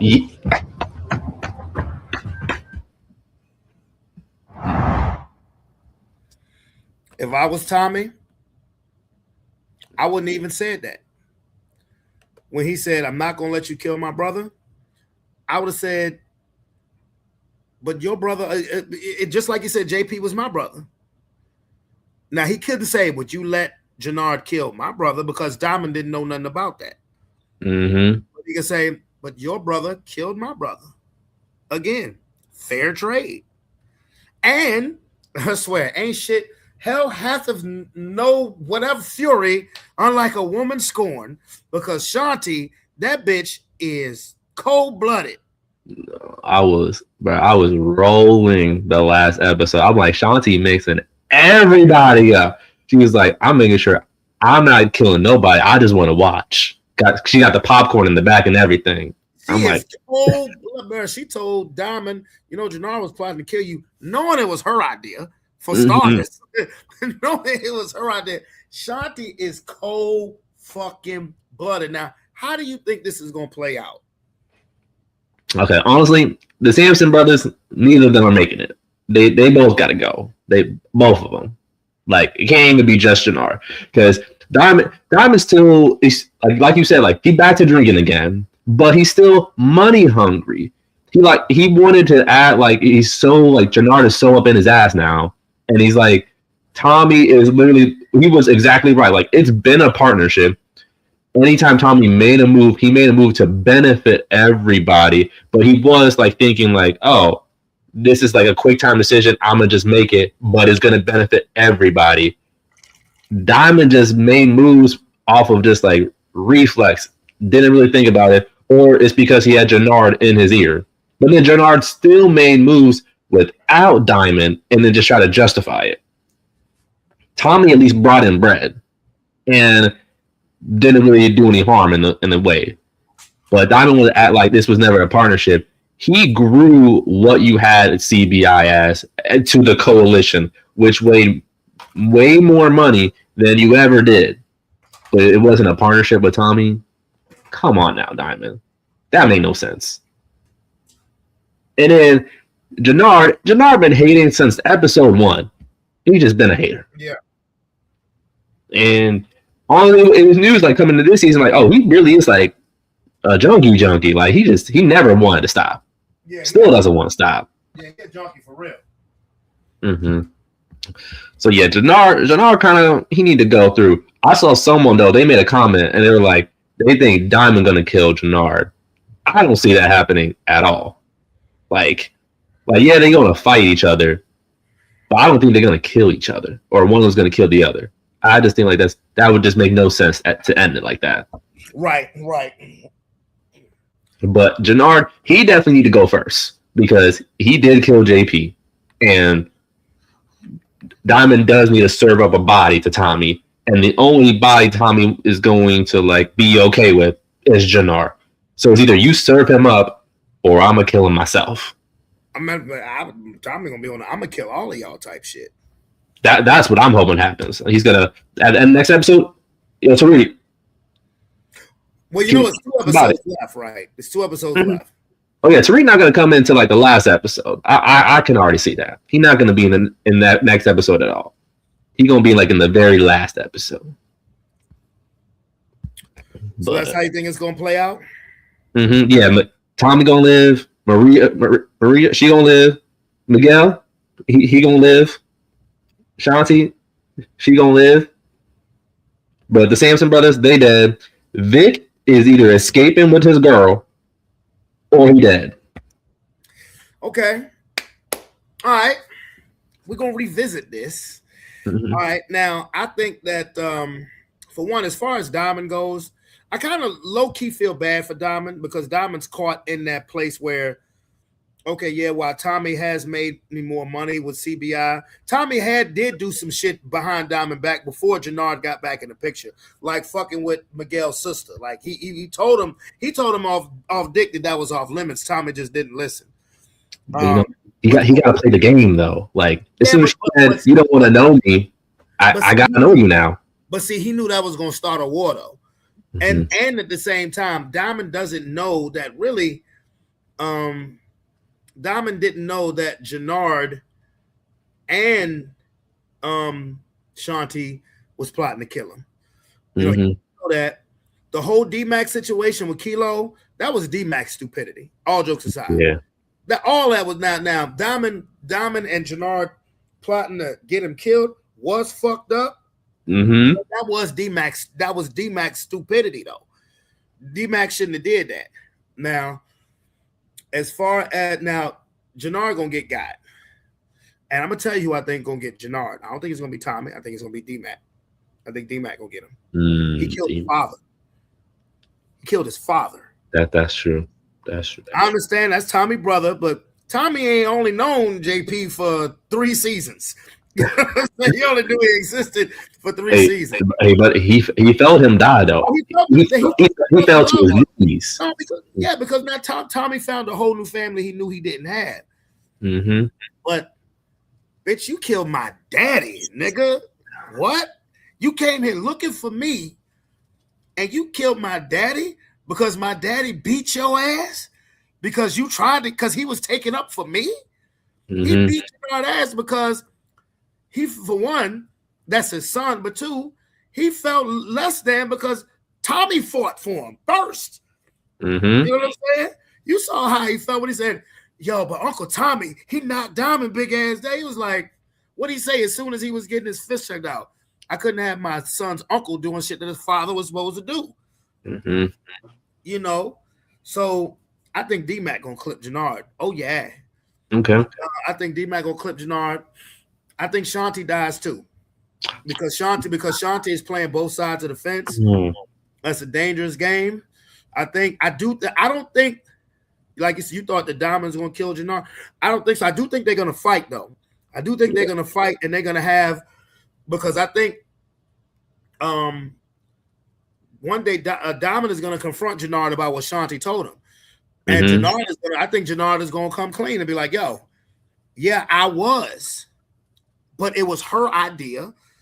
But the more I was getting closer to you, you are my brother, yada, yada, yada, which is really what is actually happening. Like, he really is actually getting closer to her brother. He's not.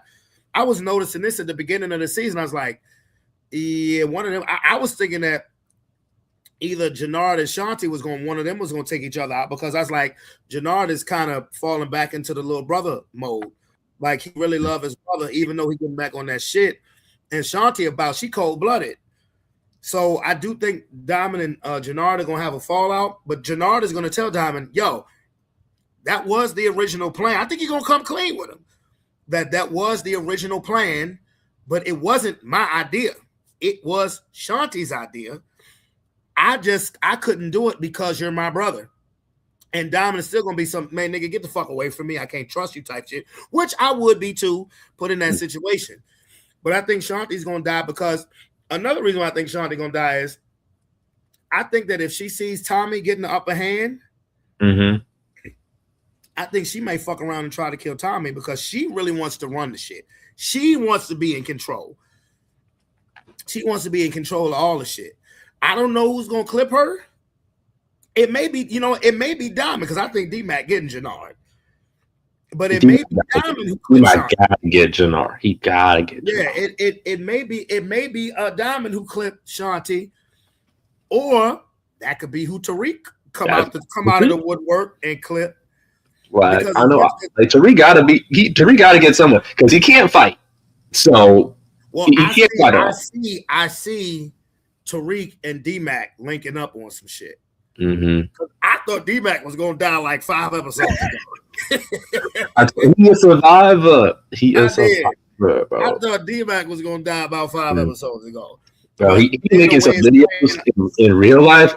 He be having me so weak, because he made a whole post. I forgot what he said, but like his in real life character, he was just like, all right, I'm gonna address some things because y'all keep talking about my character on the show. Stop talking in the comments, all right?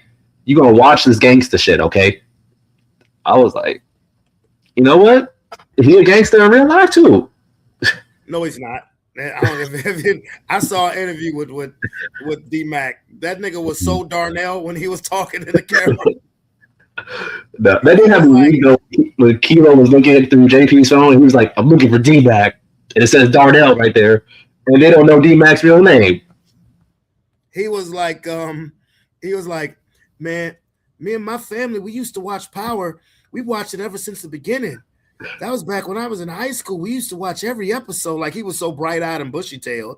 But another person, I don't know how, but another person who's going to be an issue now is D-Mac's boy, Marshall. Oh, yeah. He a problem. Yeah. He's either gonna have to fall in line, or he going because that's his nigga. Like, that's his boy. So I mean, if it come to, I don't see them coming to bullets, but either Marshall gonna have to fall in line or he gonna get clipped too. Not fall in line, but just I guess loyal to your nigga. And I can understand where Marshall coming from. Is like, hold up, bro. I done let you into my house and you done bought nothing but drama since I've been here. Since you've been here. I can get it. I wouldn't have carried it that way. But yeah, I think so. Yeah, I think Jannard gets clipped by D-Mac. I think Ashanti dies. I think Diamond gets locked up. I don't think he dies, but I think he goes back to jail. And back to jail. I think Vic survives. I think Vic gets the fuck out of Dodge with his chick. I think Vic gonna be the only Flynn that survived. I don't know, man. He has so many chances to get out, and he's still here. But he's also had so many. No, he hasn't. He had no chance to get out. He's had every time Vic been think about it. Vic been either under the thumb of the feds. Well, at the start, he was under the thumb of his daddy. Mm-hmm. Then his sister tried to get him killed. Then Tommy. Now it's gonna be back on some Fed shit. No, I think Vic is gonna escape. I do. I'm kind of rooting for him to escape too, because think about it. Ever since Force started, people have been treating Vic like a little bitch. everybody been treating Vic like. The first episode, Tommy fucked his girl. He did. He told him that too. He's like, you remember when I first showed up, got your girl in the same day I showed up. Mm-hmm. So that was real though. So it's like, yeah. So it's like ever since the whole joint started, Vic been treated like a little bitch. Everybody, like, because Claudia is always the one who's like, people always write me off. No, actually, everybody always writes your brother off. Mm-hmm. So I think he gonna make it.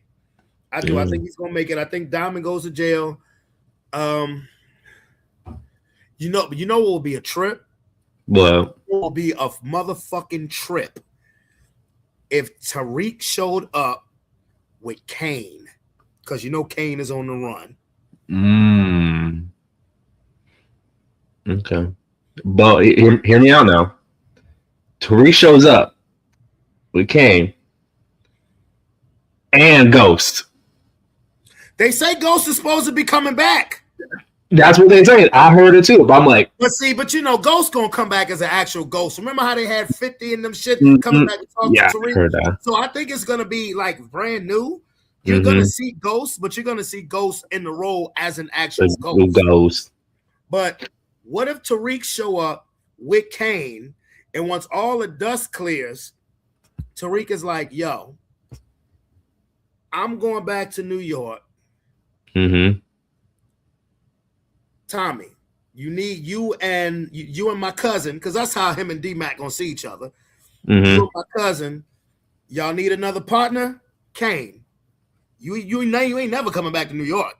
You know what I'm saying? You can't never show your face in New York again. Why don't you post up here with my peoples?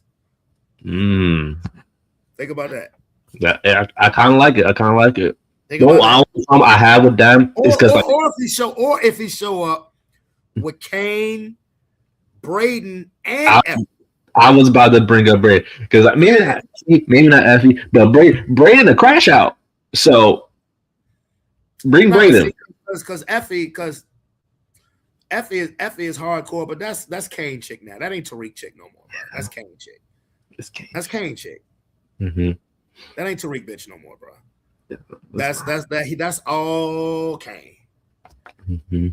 So that would be some shit if he showed up with Braden, Kane, Effie, and some of them niggas from Noma Squad, because he in business now with Noma brother. That is true. Soldiers. Mm-hmm. Bro, I think episode 10 finna be epic, bro. Mm-hmm. But I gotta ask, you think someone died in 9, or you think they just setting it up all for 10? I think they set it up all for 10. Because you're not killing off Jannard, not in 9. You're not killing off Vic. You're not killing off what the fuck is Shanti. You're not killing her off. If it's one person I could see being killed off before 10, unfortunately, is Miguel. I think Miguel gets clipped. I think Miguel gets clipped, bro. Not Miguel. No, Miguel gets clipped, bro. Not Miguel. Because remember, he has that other cartel coming after him. Speaking of which, that dirty ass new attorney general, Mhm. he getting clipped too. Oh yeah, I can see him going in the next episode. Yeah, he getting got Because too. he needs to get the other guy. I forgot his name already. But he need to get the other dude out of jail. If he can't He get him already has. He got him out. out, oh Yeah. okay. I was like, he need to get him out. If you don't get him out, then he's gone. But you know who I think takes him out? I think Stacey's Is husband. Stacey's husband? That's what I was thinking too. Yeah. He's like, I need to get you out of my way so I can handle this myself. Well, it's not 'Cause- only that, because he's crooked. Like, Stacey's husband is actually a legit dude. Like, he's actually legit. He's on the up and up. It's Stacey who was crooked, and the nigga who wanted Stacey's spot, he's crooked. So I really think, because he you removed evidence from a crime scene, he has that in his back pocket. And I think once Stacey's husband find out that he doing some cartel shit, he gonna off that nigga himself. He gonna off that nigga himself. But I think Miguel, I do. Unfortunately, I think Miguel gets clipped. I think he gets clipped by one of them cartel boys. Man, not Miguel. Because I think they are gonna go through hell and high water to get his sister. Mm. Yeah. Yeah, that's true. I think Miguel is out of here. It's fucked up because now him and Tommy are actually they legitimately know that they're on the same side. So I think Miguel gets clipped. I do. Nah, man, yeah, no. You only had it as the Sampson boys getting clipped. I mean, don't many people making out that shit, bro. Tommy gonna make it. He the star. You gonna see Tariq. D-Max gonna make it. Tommy baby mama's gonna make it. I think Diamond goes back to jail. Vic makes it. Diamond goes back to jail. Jannard is out of here. Shanti's out of here. I believe that crooked DA agent, he's out of here. But yeah. So you think Stacey's ex-husband, he making it? Yeah, I think he's making it. Okay. You know why I think he's making it? Why? Because I actually think they're gonna flip him. I think they're gonna flip him. I don't know. He's the squeaky clean though. He's squeaky clean, but it's like I don't think he want to. I don't know though, because he really want to kill Tommy. He really want to kill him. That's why he took the himself to be like, I'm keeping this evidence. Well, you know what? He may get clipped too, but he's gonna take that DA agent out. He's gonna take that DA agent out. I don't know. And to be honest with you, I could see it working out. The end working out two ways. Either Tommy stays back, and Tariq gets Kane and D-Mac to run it with him. Kane, D-Mac, and Effie, or Tommy stays back with just Kane and Effie, and he take D-Mac back to New York to be with his grandmother. I like that a little bit. I like that a little bit. To be with his grandmama. Because, once Kate found out that JP is dead, JP was the good son. Like, JP embraced her off dick. Tommy's always giving her bullshit, rightly so. Yeah. But JP was like, shit, I got a mother. You know what I'm saying? Like, he actually gave a fuck about Kate. So she gonna be fucked up when she find out JP is dead. But see, she gonna automatically blame Tommy.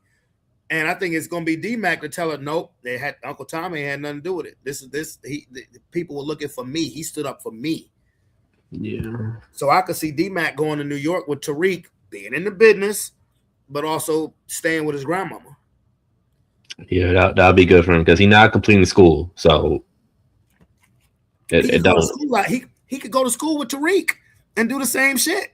He don't want to go to school. He want to do. But think about how Tariq is running the business out of the school.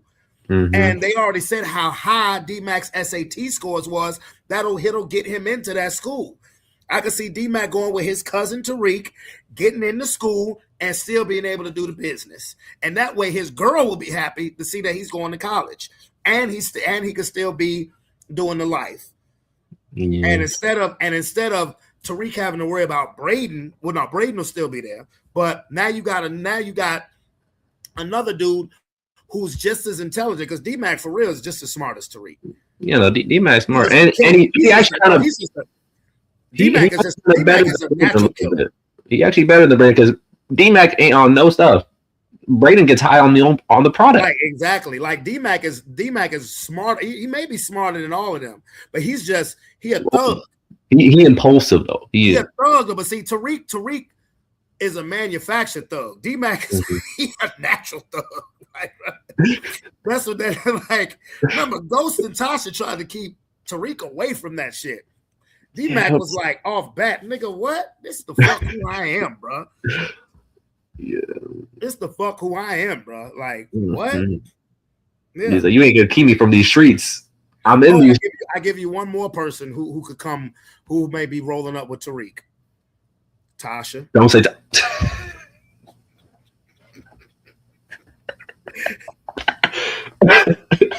Hey, yo, what if he bought 2-Bit? What if he bought 2-Bit with him, bro? Hey, I will say 2-Bit is one of my favorite characters across all. Thorough, bro. He was a real. When he showed up to that courtroom in that suit, I was like, 2-Bit, is that you? Yeah, 2-Bit, like 2-Bit don't give a fuck. Mm-mm. Like Tommy would probably be happy to see 2-Bit. He'd be like, I got a spot for you. Yeah. He's like, oh, we actually good, Miguel. We don't need any more bodies. I got 2-Bit. He gonna handle everybody. That'd be crazy if he showed up with just 2-Bit. I believe Tommy would be like, oh, all right. Okay. He's like, yeah, that's enough. Yeah. That's all we need. 2-Bit don't give, and 2-Bit ain't scared of shit. Mm-hmm. He ain't even back down to Tommy. Mm-mm. Yeah, but Tasha, yeah, we ain't saying Tasha. We ain't saying Tasha. She too, what was it? Baby Jazz? I forget her name. Jasmine. Yes. I was like, yeah, we ain't saying that. We ain't saying that. Yeah, you're gonna see I want to bring the whole Ghost Squad to force. The whole Ghost Squad. They're gonna have a cross. I'm telling you, season 10 gonna be a fucking crossover episode. I'm trying to tell you. It is gonna be a movie. I'm like, nobody disturb me. The season finale of basically all the powers now. Nobody disturb me. I'm busy. Yeah, like I'm telling you, all of them niggas is gonna be there. All right. They better be. They better be, because the way like the last 8 episodes been going, it's been phenomenal. Like honestly, this is the last. That'll be the last episode of Power present date. Present day, yeah. Now we're gonna go to the past. Raising Kanan is the 90s. Mm-hmm. So yeah, that's gonna be the last jump present date. So yeah, you gotta have everybody. Mm-hmm. You got to have everybody. Mm-hmm. And we still getting that Tommy and Ghost spinoff. Are they still doing that? Right as of right now, they still doing that. They should, bro. Man, they need to bring Ghost back, bro. That would be the most. They should. That would be the most gangster shit ever, bro. He said he would come back too. Like even if it's for like 2 minutes, like that's all you need. Like just bring him back for like a little bit. That's it. Like if Ghost just popped up. And they're like, no, you thought I was dead, huh, nigga? if he just, I would just want to see Tariq face. Ghost get his face like, you thought I was dead. I'm back, little nigga.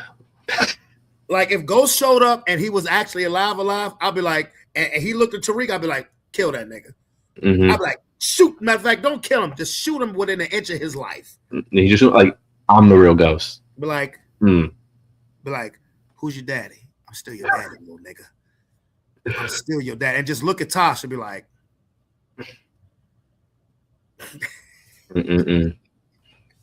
that would be the most gangster shit ever, bro. Yeah. Ever. But they're going to have Ghost come back as, like I said, a figment with the little blue light outlining him. That's like, just so I still like it. Like, yeah, we could. Because technically, we still never saw the body. Like nobody ever saw the body. We never saw the body. Like yes, he's bleeding out. Tommy holding him. What you do after that? We don't know. Or even if Ghost said, you know what? If he came back and Tariq and said, "I own you," and then just left. I would like that too. Yeah. Or like this whole time he's been in a coma. Not even a coma. He's just been living. Been a ghost. He been living, but he been a ghost. Okay. Because why do you think they call them ghosts, bro? You know how fucking. I'm ready. You know what? I'm ready to fast forward these. Man, fuck these playoff games. I'm ready to see fast forward because after next week they're gonna take a week off before they do the season finale. Yeah. Yo, the season finale should be like 2 fucking hours, bro. It won't. They might like an hour and 30. They might give us an hour and 30. Yeah, I was gonna say They might give us an hour and 30. Because I know the season finale for Welcome to Derry was like an hour 30. Mm-hmm. But that was built up. Like they knew they were gonna make that one like a movie kind of like movie ending. They knew that. They've done that with season finales before in Power, where it's been over an hour. It's been like an hour and 20 minutes. Even if it's an hour and 20 minutes, okay. I'll take that. Yeah, I'll take it. It's still like as long as it's over an hour, I'll take it. Because like this is like the series ending. If it's as long as it's over an hour, the last episode of Power present day. That's why I'm like, yeah, bitch, y'all need to make that a move. 2 hours. 2 hours. 2 hours. 2 hours. Make it 3. You might need 2 hours to fit all of these, but this is like a Marvel movie now. Mm-hmm. You need like 2 hours to fit all of these motherfuckers up in here. Yeah. No loose ends either. I need to see all the deaths. Like bro, see, that what I'm saying. That what I'm saying. That what I'm saying. Like hiding the body. Once they're dead, you need to show it. Everybody sprawled out. Mm-hmm. Everybody sprawled out. Oh my goodness gracious. Yeah, boy. That what I'm saying. Now, now we've been on Power for an hour. That's what I'm talking about. That rhyme too.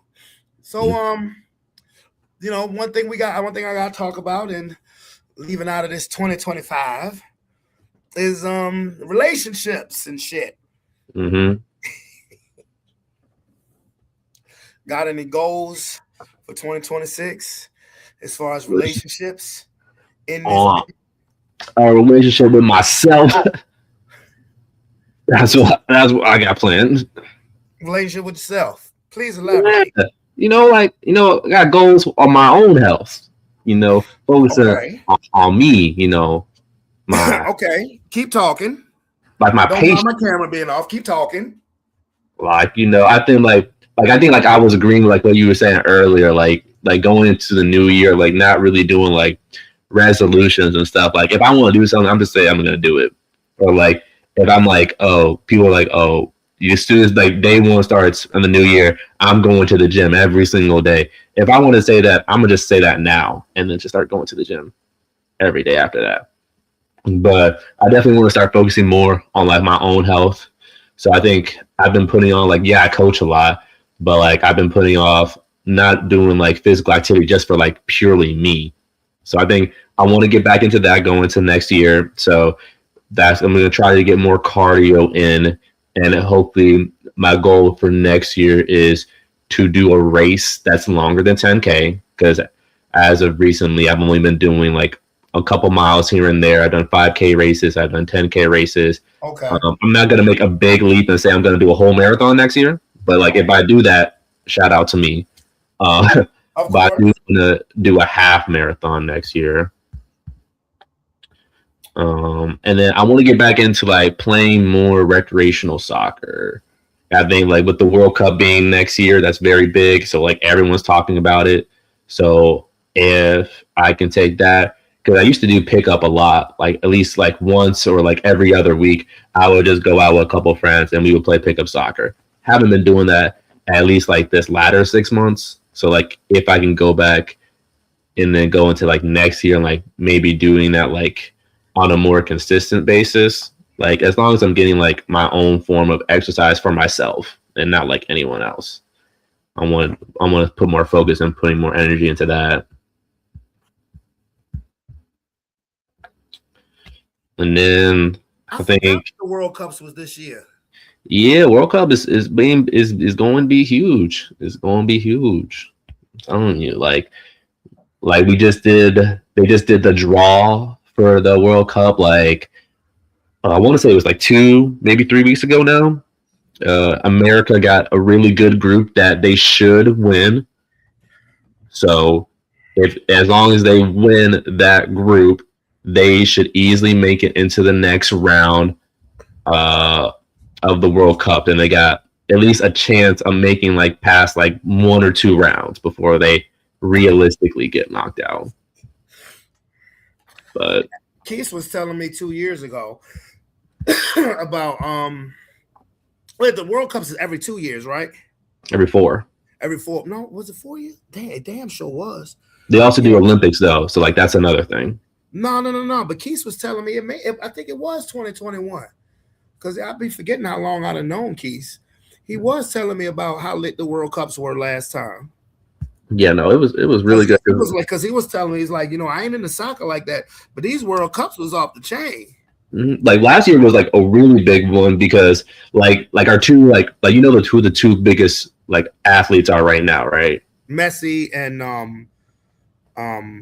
what's the other motherfucker? Ronaldo, yeah, that's like Messi and Ronaldo, like the 2 biggest ones, and neither of them have won a World Cup. Messi's been close; he's been to the final and lost. But 2022, he won the World Cup, so everyone was tuning in because it was getting closer and closer. And he's like, okay, he's in the final again. But last time he was in the final, he lost. But they had a really good chance in the past one in 2022, so everyone was tuning into that. And as soon as he won, like it was all over all social medias, all platforms. Everyone was talking about it. At a time, it was like the most liked picture on Instagram. Messi holding his World Cup trophy. So last one was really, really big. But now people are saying going into 2026, this is Ronaldo's year to win. Portugal has a really good team, and they're like, if we can have Messi win the World Cup and then Ronaldo win the World Cup, that's like the best 2 World Cups back to back that has ever happened. Oh shit! Now is that going to be the case? I don't know, but it's also in America, so yeah, that's where's the World Cups being held at? I mean, they got most of the locations already established. They still haven't released as like all the tickets, but there's going to be games in Philadelphia. That's right. Yeah, because you said you was trying to go. There's going to be games in Texas. I think they're doing Dallas, Houston, and I think maybe Austin. Maybe there's going to be games in LA. There's going to be games in New York, and I believe there's going to be a couple games in Canada. I think they're doing Toronto. I think it might be Montreal actually, but yeah, there's a lot of games everywhere. Florida too is going to get games. But yeah, there's going to be games all across the United States. Okay, y'all see how Hampton pivoted off of relationship talk to soccer so quick. It's simple. No, I get it because when it comes to like relationship stuff like that, I keep it a buck because as a person who was married and has 2 children and knows the joy and the pain of both sides with what I'm trying to accomplish, I'm not gonna say I am not gonna do this because life has taught me when you say you won't do something, you'll be surprised how quick you do it if the situation is correct. But my goal is to stay focused on everything I said earlier. As far as the main goal is to move to a bigger space. If not 2026, be in position where early 2027, I'm making that move early.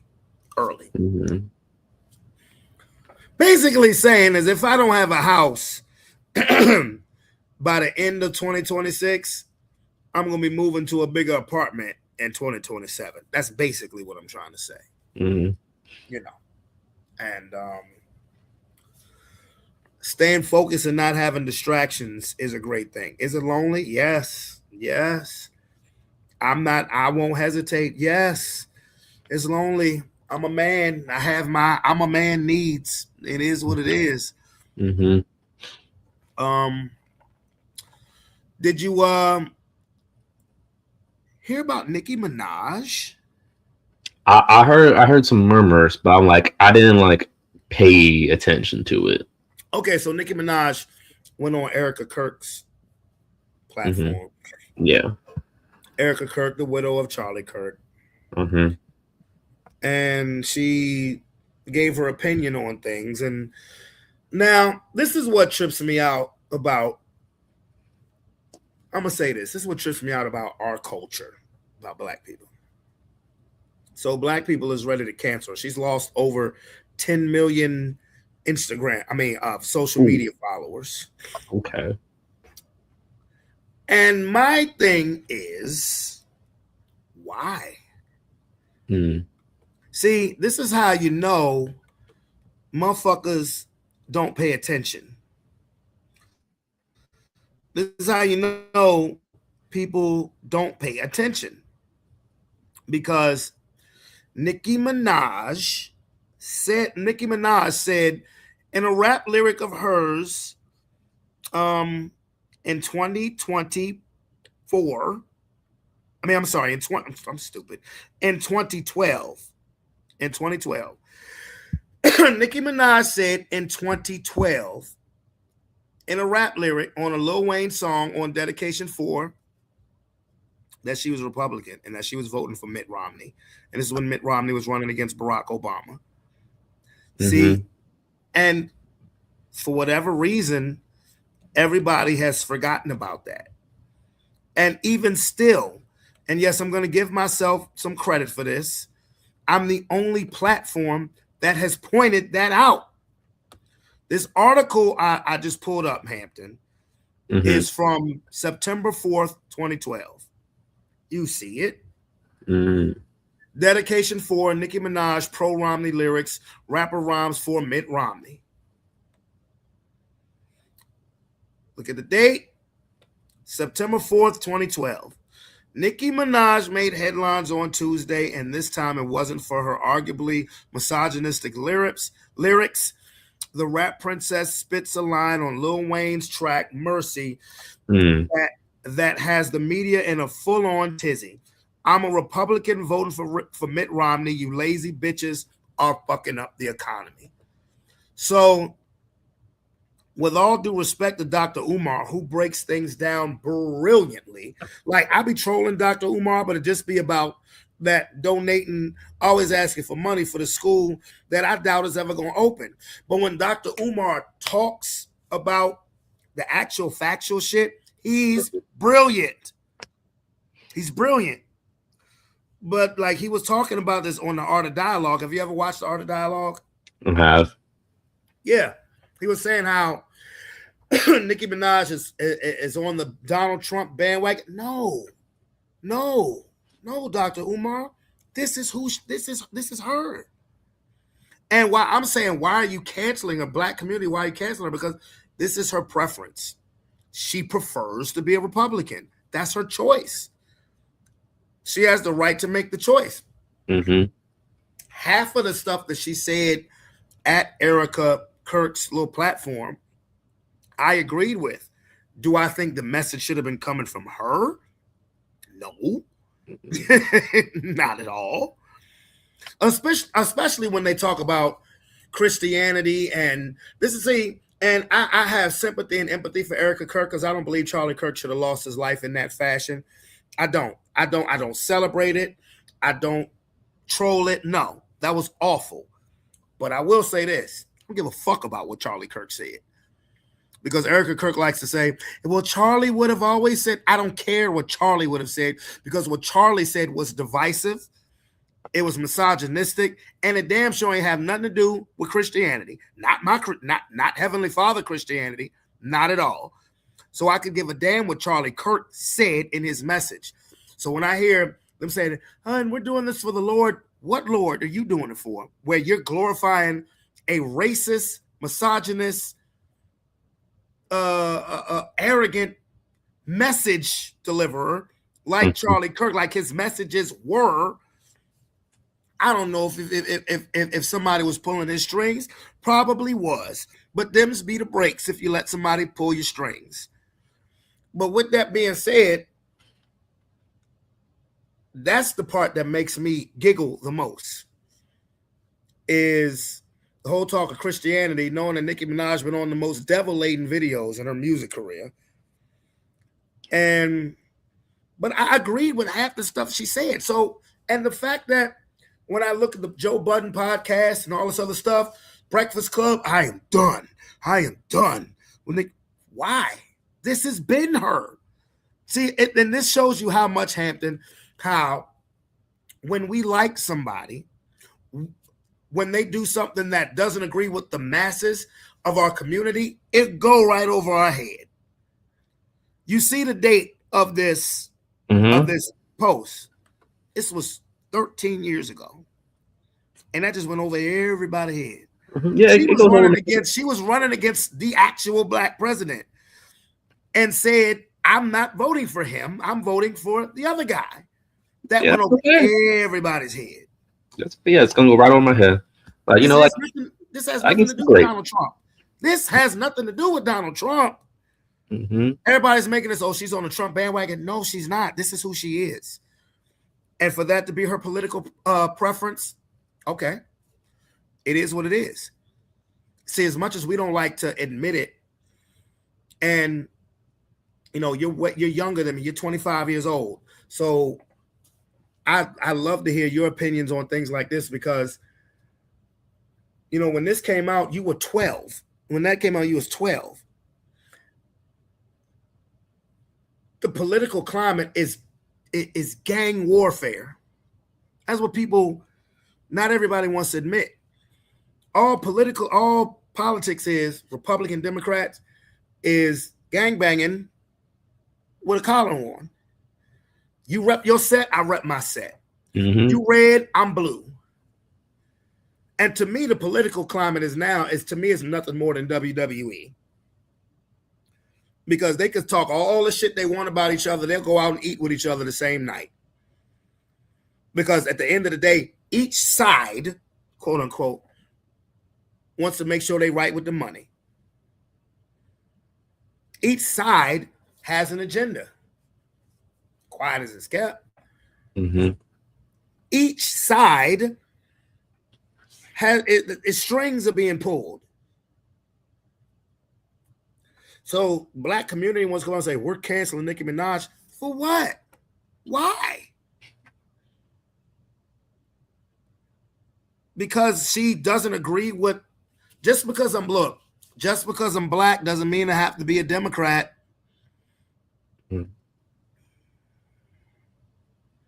This is just true. Just because I'm black doesn't mean I have to vote Democrat. It doesn't. I don't trust either of them motherfuckers. For me, I look at it as if it makes sense. If it makes sense that would actually be the best thing for the people in the country. See, I've had this joke going, Hampton. I've said the person who would be best suited to be president of this country is me, because I'm an actual American person. I know what the majority of American citizens go through on a week-to-week, check-to-check basis. I'd say the average person is best fit to be the president of America. Now, you want to put somebody else in charge of foreign policies? Have at it. But as far as the representative of the people, fuck your governors, fuck your mayors, with all due respect. Of course. But the massive representative of the American people should be a person like me or you who actually goes through the everyday struggle of being an American. And if I had that position, the first thing I would say? What? Let's secure the borders, but fuck ICE. Because ICE ain't nothing but Proud Boys in a uniform. Let's secure the borders, but motherfuck ICE. I'm about to put some fire. I'm about to put some hot water on you ICE motherfuckers. Now, how do you feel about my rhetoric? I mean, so you weren't a fan of voting for Kanye? Huh? You weren't a fan of voting for Kanye? I ain't vote. No, hell no, I wouldn't vote for no damn Kanye. No. Do you know why? What? Because one, Kanye is too emotional. Mm-hmm. Kanye is too moody. He may be bipolar. And Kanye is damn near 50, and he's been in the game as a producer since the 90s. He spent the majority of the time in his life now. He's had money. He's been rich. So he doesn't totally understand. He may be still in the streets, but he doesn't totally know what it's like to actually live check to check. He hasn't known what that's felt like for quite some time. Yeah. So no, I would not vote for Kanye. And fuck you putting a Klan uniform on for. Nigga, please. Fuck you doing that for, bro? Nah. Mm-hmm. Now, so a lot of Kanye shit be making sense.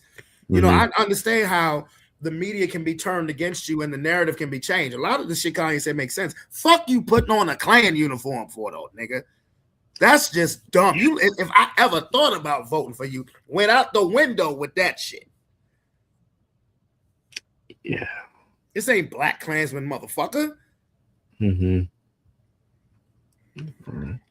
But what's your opinion, bro? I mean, I think, or at least for me, like thinking back to like what 2012 me, even like before that, like 2008, like around that time, I think like I even was in school. Like part of like being in school, like when you, like at least with like Barack and running everything, like we like just stopped school itself, and we were just part of the class was like just watching Barack Obama, and it was just like, hey, this is going to be like regardless of if he wins the election or not, this is going to be a major impact in all of your lives when you're older, regardless of if he is elected or not. So when it came to like watching anything that was on the news, it was like we just stopped all schoolwork and we were just watching the news. So around 2008, like I may not understand like the masses of everything that was going on, but I was very much aware. So then 2012, fast forward into that part, I mean, I will say for myself, I'm not a barb. I will listen to like a couple of Nicki songs, but I'm not like a Nicki fan like that. I'm glad you're not a barb, bro. But like I definitely heard that, and it definitely goes over my head because like I think when I'm like really listening like to music, or even like if I'm following, like I watch movies or an actor or something like that, as soon as they say anything about politics, I just tune that out because I'm just like, understand. I'm like the person, like I'm gonna separate the artist from like their beliefs. Like, hey, I can like your music, I can like your movies, your TV show, but like it's the stuff you do outside of that is like your own business. Like I might just tune in just because like it popped up on my news feed or like I saw it on the TV, but like I'm not really gonna condone what you say or what you do just because I watch and listen to your stuff. So I do remember the Nicki bar, and I was just like, okay, that's I mean, cool. I wouldn't expect you to really understand that because you were 12 years old. Yeah. I was like, I think at the time I was like, that's cool for you. I just know like for my parents, they're not voting that way. But that's good for you. I know my oldest brother, at the time, like, yeah, he could vote. I know he's not voting that way. But that's cool for you, Nick. I didn't think she voted, to be honest. But I remember when I first heard that bar, and I played it for Kia because this is when I was married. I played it for Kia, and as Nikki said, she voted for Romney. Only Kia said, whatever, she's stupid. That was it. Mm-hmm.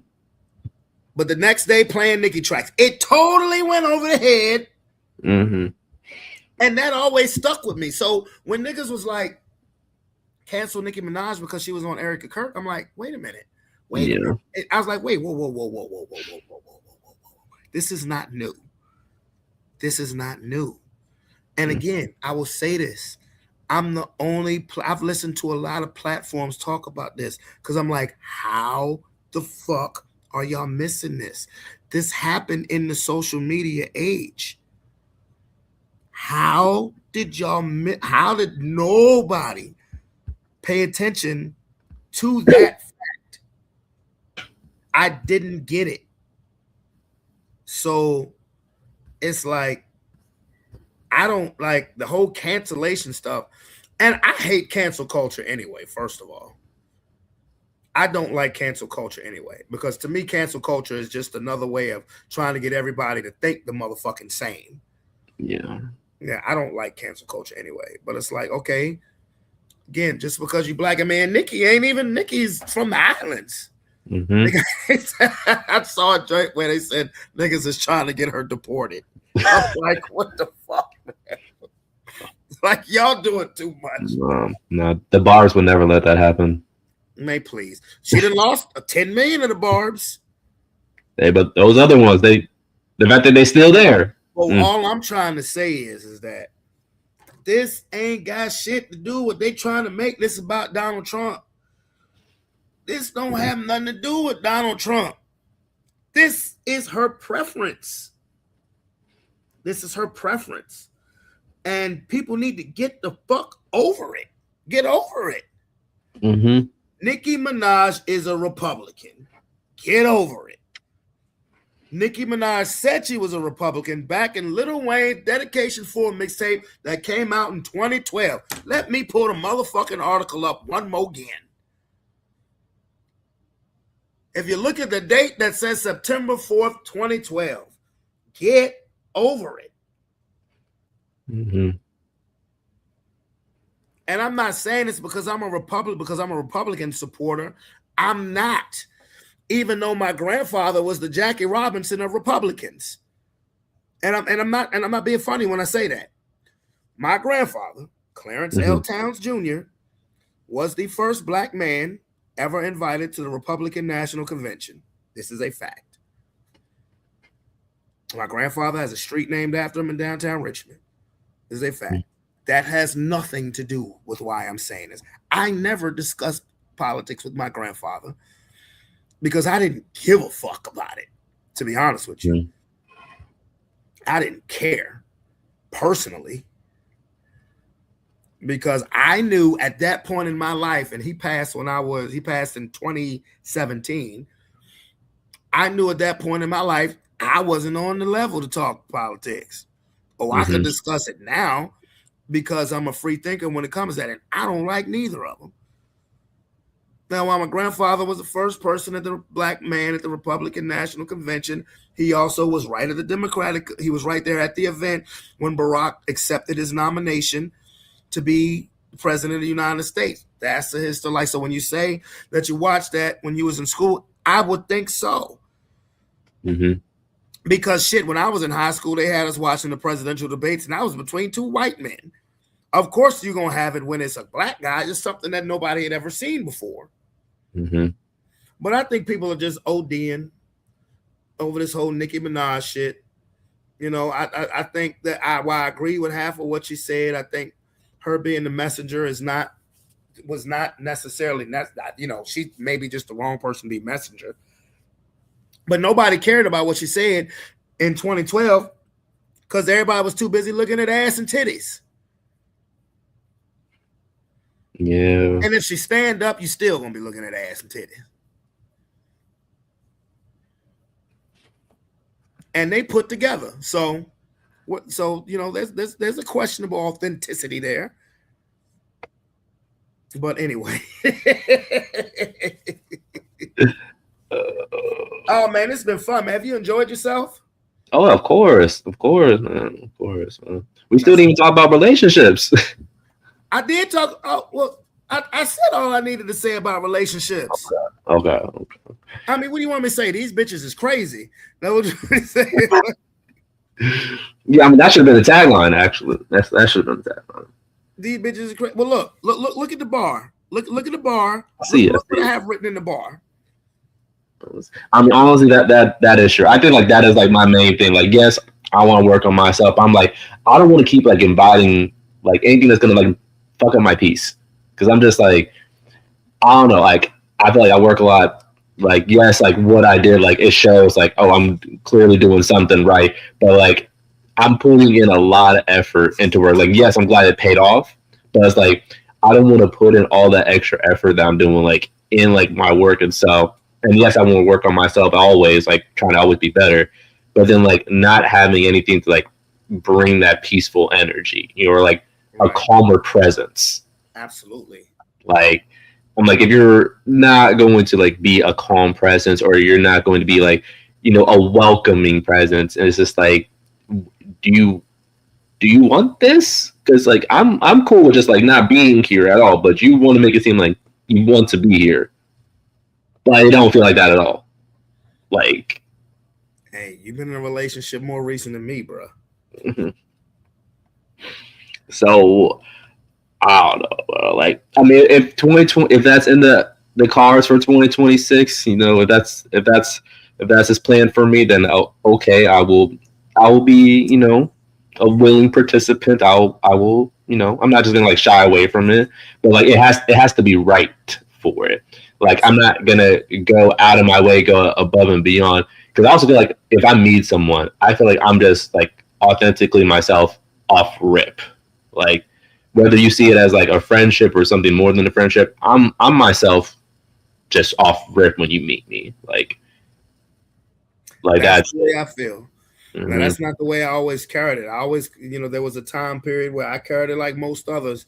You meeting a representative, and look, I done been through some shit now. You know what I'm saying? Where I know I'm at a point in my life where I know what I do want to deal with and what I don't want to deal with.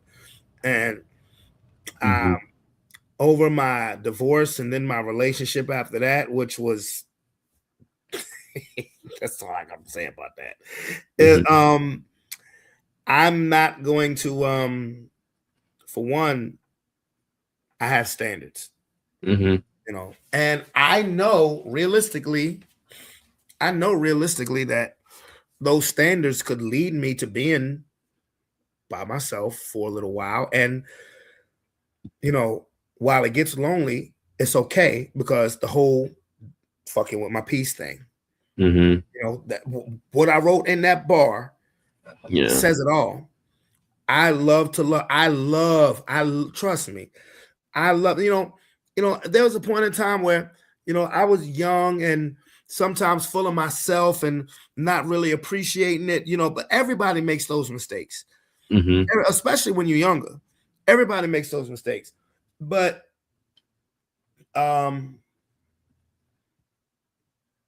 what I'm not going to do, like you said, you don't want to go out your way, because when you go out your way, you make yourself seem desperate and vulnerable. You can be taken advantage of. So for me, it's simple. I have standards. Standard number one is I'm not coming second fiddle to anybody. I'm just not. I'm not coming second fiddle to anybody. But see, and I've said this numerous times on the show before, I'm saying I won't come second fiddle to anybody, but also the woman will not come second fiddle to anybody on my end either. Any of my standards, they don't just apply to me. They apply for said woman. So they apply for said woman. So anything I say, like I said, I'm not coming second fiddle. I want us to be on the same page financially. I want us to be on the same page intimately. All of those things that I look forward to, the woman opposite has the right to look for the exact same thing in me. I'm not moving the goalpost back. And I know that method of thinking, particularly the method of thinking in 2025 and in 2026 and beyond, may lead me to being single for a while, and I'm all right. And the thing that I've been scared of most, and I'm not even gonna say I'm scared of anymore, because I'm happy and blessed about it, is that when I move to my bigger place, I will have accomplished that by myself. The part where I said I was afraid, and I'm not going to, like I said, I'm not going to say afraid anymore. The part that's challenging is that if I can do this stuff by myself, it's going to be hard for me to compromise letting anyone else in. Remember, you came over here Thanksgiving. You saw all of what I did. You saw all of what I cooked Thanksgiving. I had a motherfucking spread. And I did that shit by myself on 2 sore ass feet from playing football earlier in the day. And what did I tell you? While you were sitting there with a plate full crushing, shit was good though, wasn't it? It was good. It was good. I'll give you that. It was good. It was good. Mm-hmm. Best macaroni and cheese ever. I don't give a fuck what you say. Anyway, but what did I tell you? I said, you see this? I done made a whole Thanksgiving feast. Hi, Mariana Rose, 3200. Hi, nice to meet you, baby. I hope you have a wonderful, blessed new year. What did I say? I said, I didn't did all of this stuff by myself. All of this stuff that I'm accomplishing is by myself. When I move and get a bigger spot, what am I gonna need? What am I gonna need? Outside of the obvious. Yes, I do remember you, sweetie, from your birthday. I sung happy birthday to you. Yes, I do. I do remember. I hope your birthday went well and I hope it went safe. I hope your Christmas has been well too. Yes, I sung happy birthday to her, Hampton. I did. Mm-hmm. She came on here and she left a comment. She said, it's my birthday and I sung happy birthday to her. I sure did. See, look. Yep, I sure did. I hope I didn't sound so nice to you. I said that was so nice.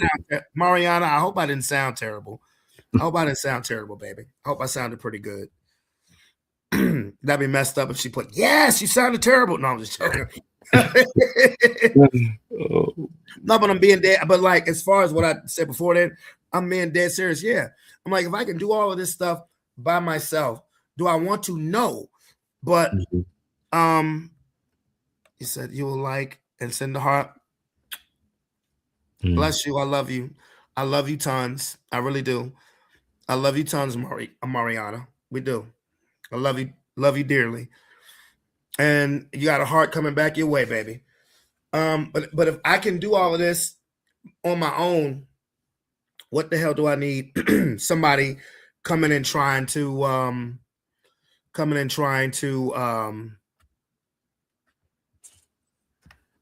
change up my household. Bye, sweetie. I hope you have a great day, and I hope you have a safe New Year's too. Yeah. So what? Like that's going to be the hard part. That's going to be the challenging part. Yeah. I mean, there's nothing wrong with that. I mean, I think nothing wrong with having high standards because, like, I will say, like, I feel like at least for me, I feel like most of the time on the other end, there are a lot of high standards. Like, just to even get like a singular date, there are high standards to just get one. Like, I'm not even going to talk to you without going through my expectations or standards first, or just letting you know off rip, or you're going to figure them out that these are the standards as we're talking.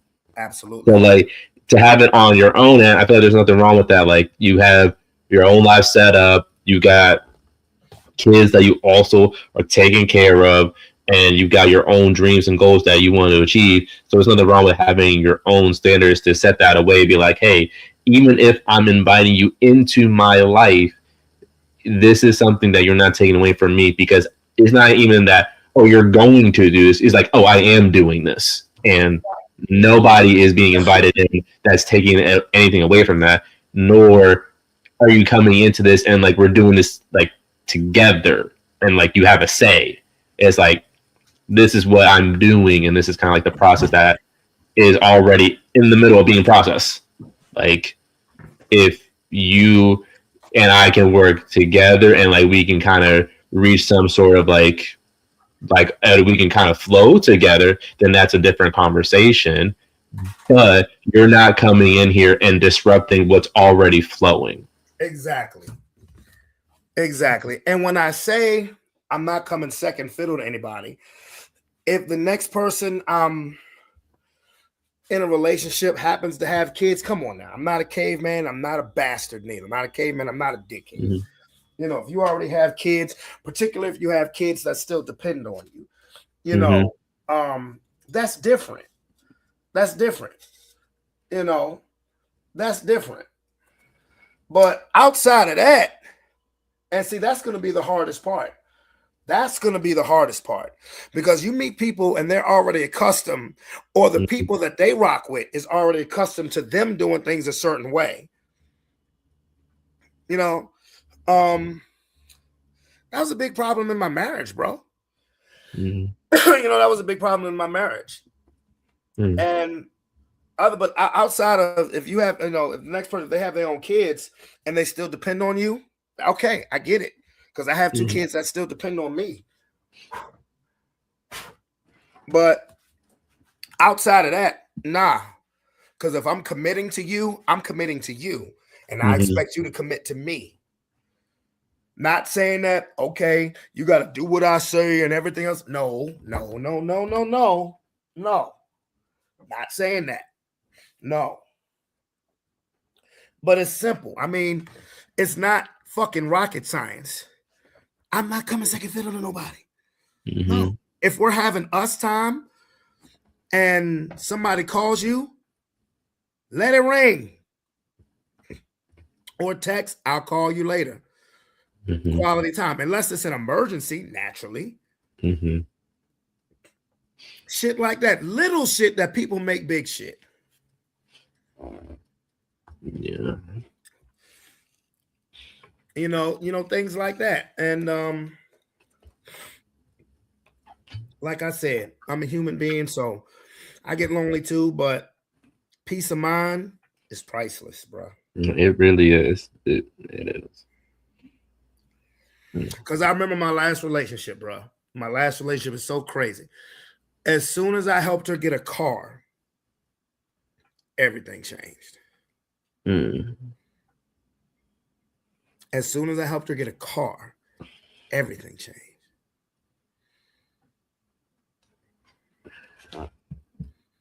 I didn't open my fucking mouth. I just sat there and watched. I just shook my head. I said, All I can say is Brandon Udami. Nah. As soon as I got it, and you know where I live at, it was daily trips to Petersburg. That's not like around the corner.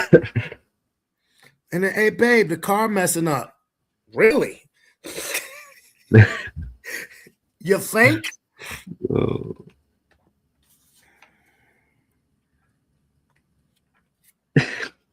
I'm serious, bro. I'm not making this up, bro.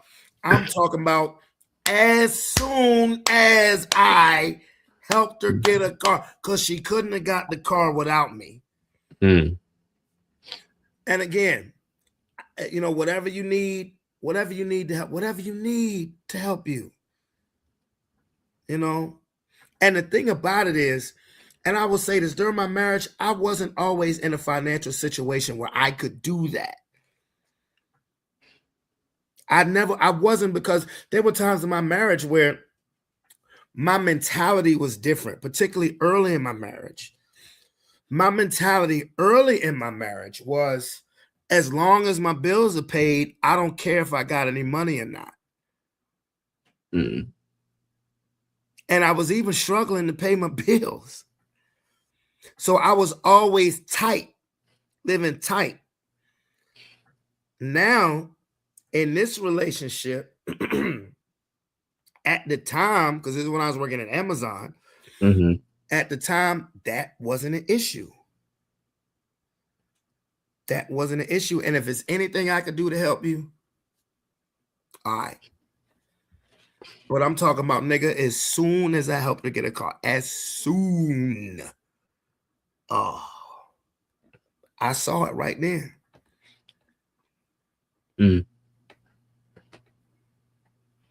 And the thing about it is, when we broke up, I hadn't been out of my marriage long enough to give a fuck. Wow. Because she broke up with me, mind you. She broke up with me because all I did was tell her, because she had accused me of taking money from her. She'd accused me of taking money from her, and she got real funky with me about it. She'd accused me of taking money. And then when she found out a couple hours later that she took the money from herself,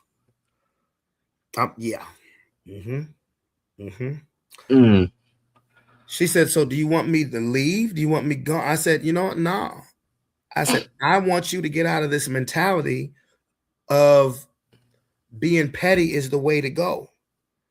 and reacting before you think is the way to go. I said, because if you think that being petty is your only option to deal with situations, you always gonna end up at square one.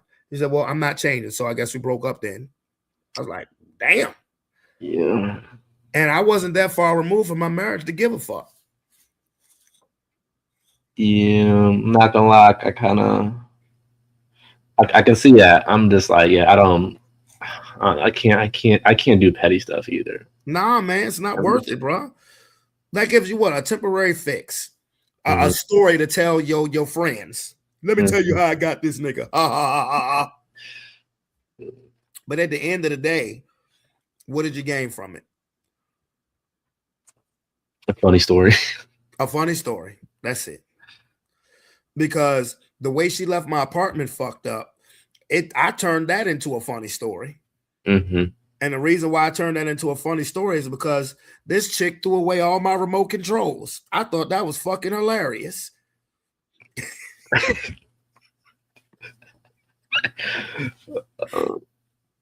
Hey, bro, you know how fucking mad I was when I saw my apartment? The way I was fucking pissed. But when I cleaned everything up and realized that all of my remote controls have been thrown away, I couldn't help but laugh, bro. I laughed so fucking hard, bro. I did. Because for one, I had remote controls the very next day. And two, I thought about the Kevin Hart stand-up where he was like, he was so petty. When he left, he took all of his wife's earring backs. Like, that's what I thought about, bro. Like, I thought that shit was, I started laughing so fucking hard when I said, that's like, this bitch done threw away all my goddamn remote control. This bitch said he ain't gonna watch no motherfucking TV today. I was like, yo, I was tripping. I laughed so fucking hard, bro. I did. And all of my boys, all of my peoples are saying, no, you need to get her ass. You need to send Kid to whoop her ass. And I'm like, for what? For what? She gone. I like, she gone. Because once I cleaned everything up, I was like, oh, she gone. She gone. She ain't coming back. Because then, like, say you do that, then what happens if it's a tit for tat thing? Like, you do that, and she's like, oh, no, now he's trying to get me back? I got to do something to get him back again. Exactly. And then we're just going to be in the cycle, and someone's just going to have to be the one to end the cycle. So I'm just not even going to start the cycle. Or if you look at it on the other hand, you involve another woman, and then the other woman says, well, do you remember when I did this for you? It's not worth it, bro. Yeah. It's not worth it, bro. See, that's the shit that I will not deal with. You heard me? That's the shit that I will not deal with. It's not worth it to me, bro.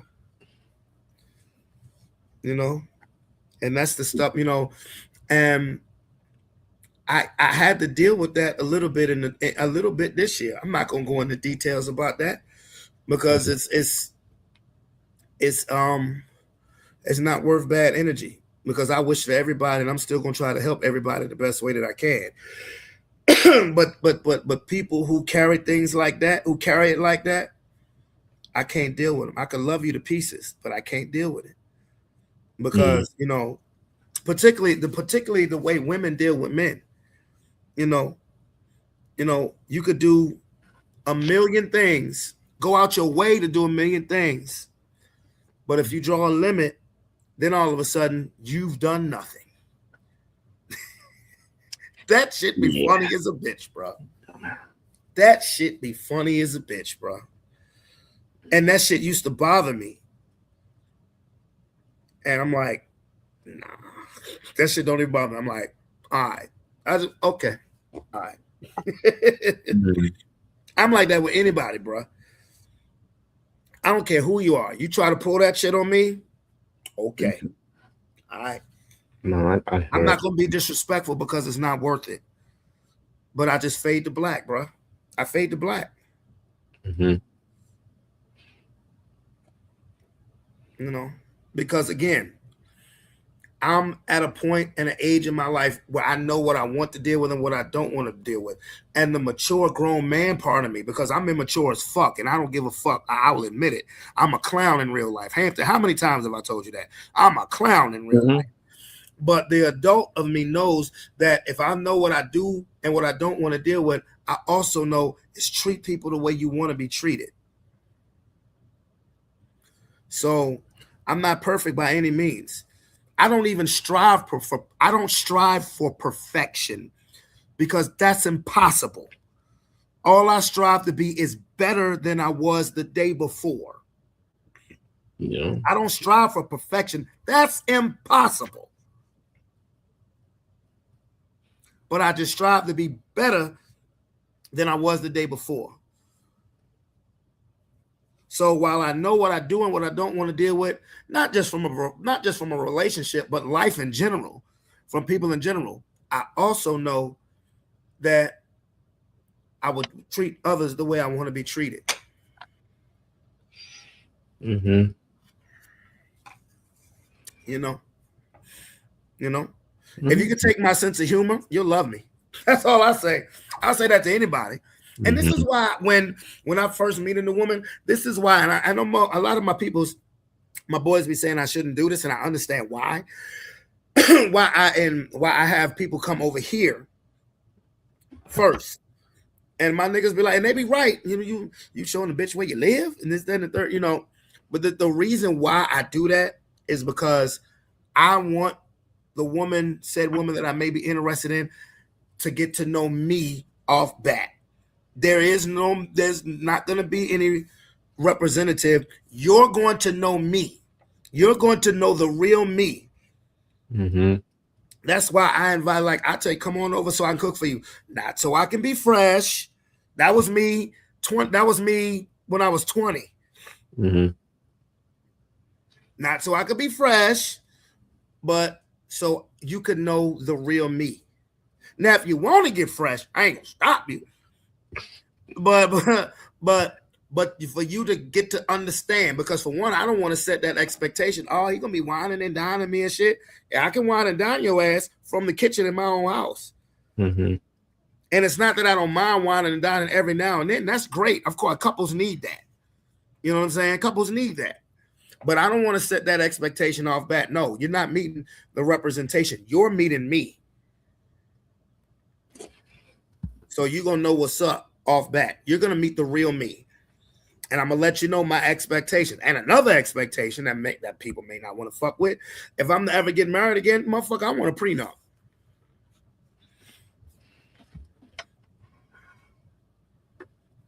Yeah, remember we had this conversation. I do remember. Yeah, remember we had this conversation a couple weeks ago. Mm-hmm. Yeah. Mm-hmm.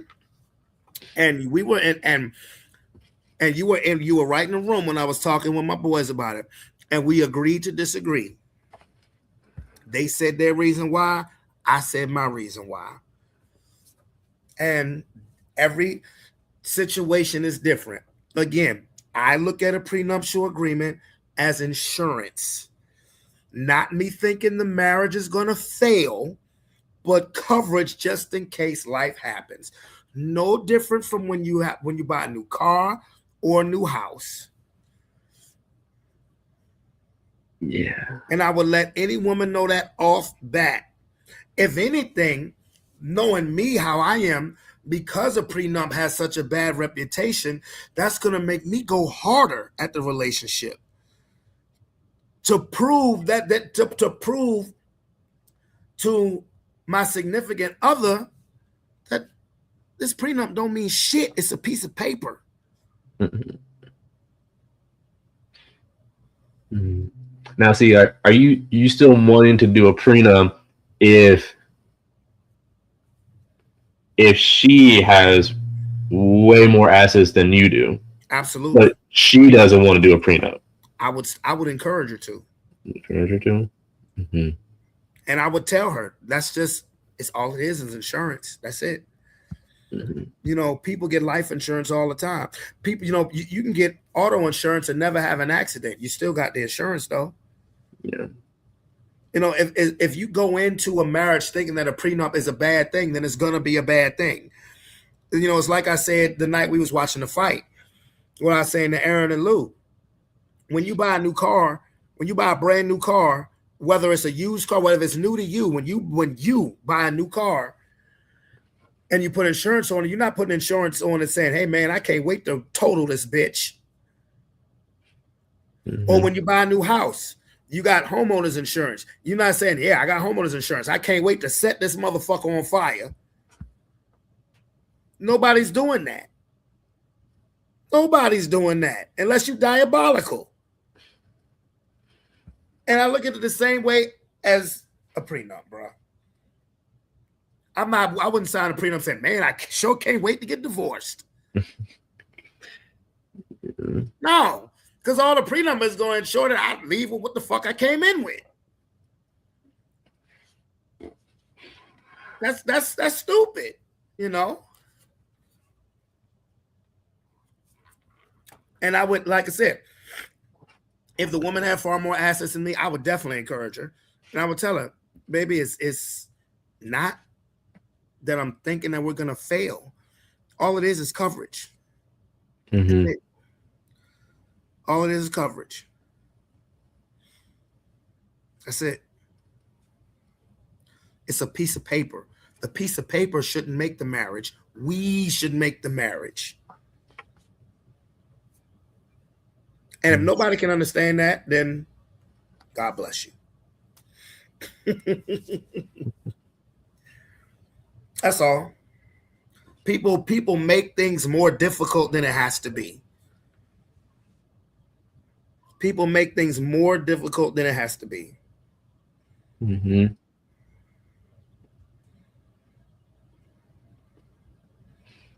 Mm-hmm. I guess I'm different. Huh? No, I mean, I hear him. I mean, I don't think you're that different. I mean, I feel like if it was more like my generation, like it might be like a harder sell, to be honest. But like, you're not in my generation, so like, damn, make me sound like an old bitch, huh? Yeah, I mean, you would. I'm gonna be honest with you, bro. Actually, in your generation, it's probably getting more accepted because people are monetizing themselves, and I don't mean to sound prostitute-y by saying that, but people are monetizing their name, image, and likeness, whether it's on social media, whatever, in this generation more than ever. Mm-hmm. More than ever. So I would think in your generation, a prenup would be more beneficial because there's so many avenues for people to make money off of themselves without being a thought box. Mm-hmm. I mean, I would even say like, even like when the prenups are like, I thought you even brought up, I feel like it comes down to like the parents are the ones like basically not even forcing it, but they are highly encouraging and saying like, oh, before you even get married, like before you even walk down the altar, you're either signing a prenup with my daughter or my son. Like they have way too many assets, or they're about to inherit so many assets that we are not allowing this to happen unless a prenup decides. You gotta see. That's family. See, that's coming from families that got generational wealth, and I don't blame them. I don't blame them for feeling that way. But I wouldn't deliver it in a message. See, when you deliver it the way that you just delivered it to me, that's delivering it coming from a place of you thinking that this is going to fail. You know, if you deliver the message in a way where this is not going to fail, this is just a piece of paper. This is just coverage. This is just insurance. This is covering you and me. That's all. Because what you build together through the marriage is going to be, if it doesn't work, it's half yours. If you build it together while you marry, you know, like, remember, I gave the example of, let's say I had $10 million and she just had $10 and we got married. But if during that time of that marriage, she built me another $10 million, but it didn't work. Yeah, 5 million of those, that 10 million that she built with me is going to her. But the 10 million I had off dick, you can't touch that. You understand what I'm saying? So if you know, people say all the time, it's not what you say, it's the way you say it. If you deliver the message as a way of comforting and coverage, rather than in case this fucks up, it'll be received a lot different. Again, a prenuptial agreement has the worst PR representative when it comes to marriage. it has a bad rep because so you already saying the marriage is going to fail. No. If you address it as such, then it'll be a problem. This is why me coming into a new relationship, I would address that off bat. It could be first date. Bitch, I don't know if I'm going to go on another date with you. I just want you to know where I stand at.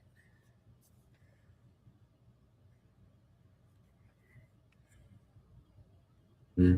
I mean, there's nothing wrong with that. Like, you definitely find someone who sees it that way. Like, I don't think it's going to be, like, impossible. Like, is it like... Well, look, if I met a wealthy woman and the wealthy woman family had shit to say, oh, they love me. Mm-hmm. Oh, yeah, he got it figured out. Like, yeah, welcome to the family. Go ahead, welcome to the family, son. Yeah, but they wouldn't even deliver it to me as an object of failure because I would be on board. Well, okay, well, son, let us ask it. What do you think of a prenup? I'm like, oh, yeah, I'm for that. Absolutely. Oh, well, all right. Yes, yeah. Man, please. With a rich family, you win. Yeah. You win. And because to me, it ain't got nothing to do with the money. Because that piece of paper shouldn't make our marriage. We should make the fucking marriage. No, that's true. That's true. And people don't see it that way. But, it is what it is. But anyway, I haven't even eaten dinner. It's about to be 11 o'clock. Bruh, I didn't eat anything today until 6 p.m. Bro, when I be getting up, bro, like my sleep schedule is so fucked up. I haven't thought of, when I get up, I don't be thinking about eating, bro. I'll be thinking about, do I want to go back to sleep? There's a part of me that can't wait to go back to work. I'm being so serious. There's a part of me that can't wait. And I could go to the daycare tomorrow. When I get up and be like, nah. Yeah, see, I guess. I mean, honestly, that's how I'm right now. Cause so many daycares are not really on right now. So tomorrow I got one daycare I'm going to, and it's only until 10:30, and they're like, okay, that's it for the rest of the day. I'm like, what if I just call out for that one session that I'm only going to Fuck, it's New Year's Eve tomorrow, nigga. Ain't nothing off limits, nigga. I'm just what if I'm just gonna call out hey, actually I'm sorry, I can't make it in today, so sorry, and then go back to sleep. Who knows, bro? I may wake up tomorrow at 10 o'clock in the morning and say, you know what? I'm going to the daycare, and I may go to the daycare until 2 o'clock. Because Roman has to work tomorrow, so I know I'm going to pick him up from work. So if I went, I'm not only going to stay but so long because Ro got to work. So. But who knows? If I wake up at 8 o'clock in the morning and I'm still sleepy and I go back to sleep and I don't wake up till 12, fuck it, I'm just not going.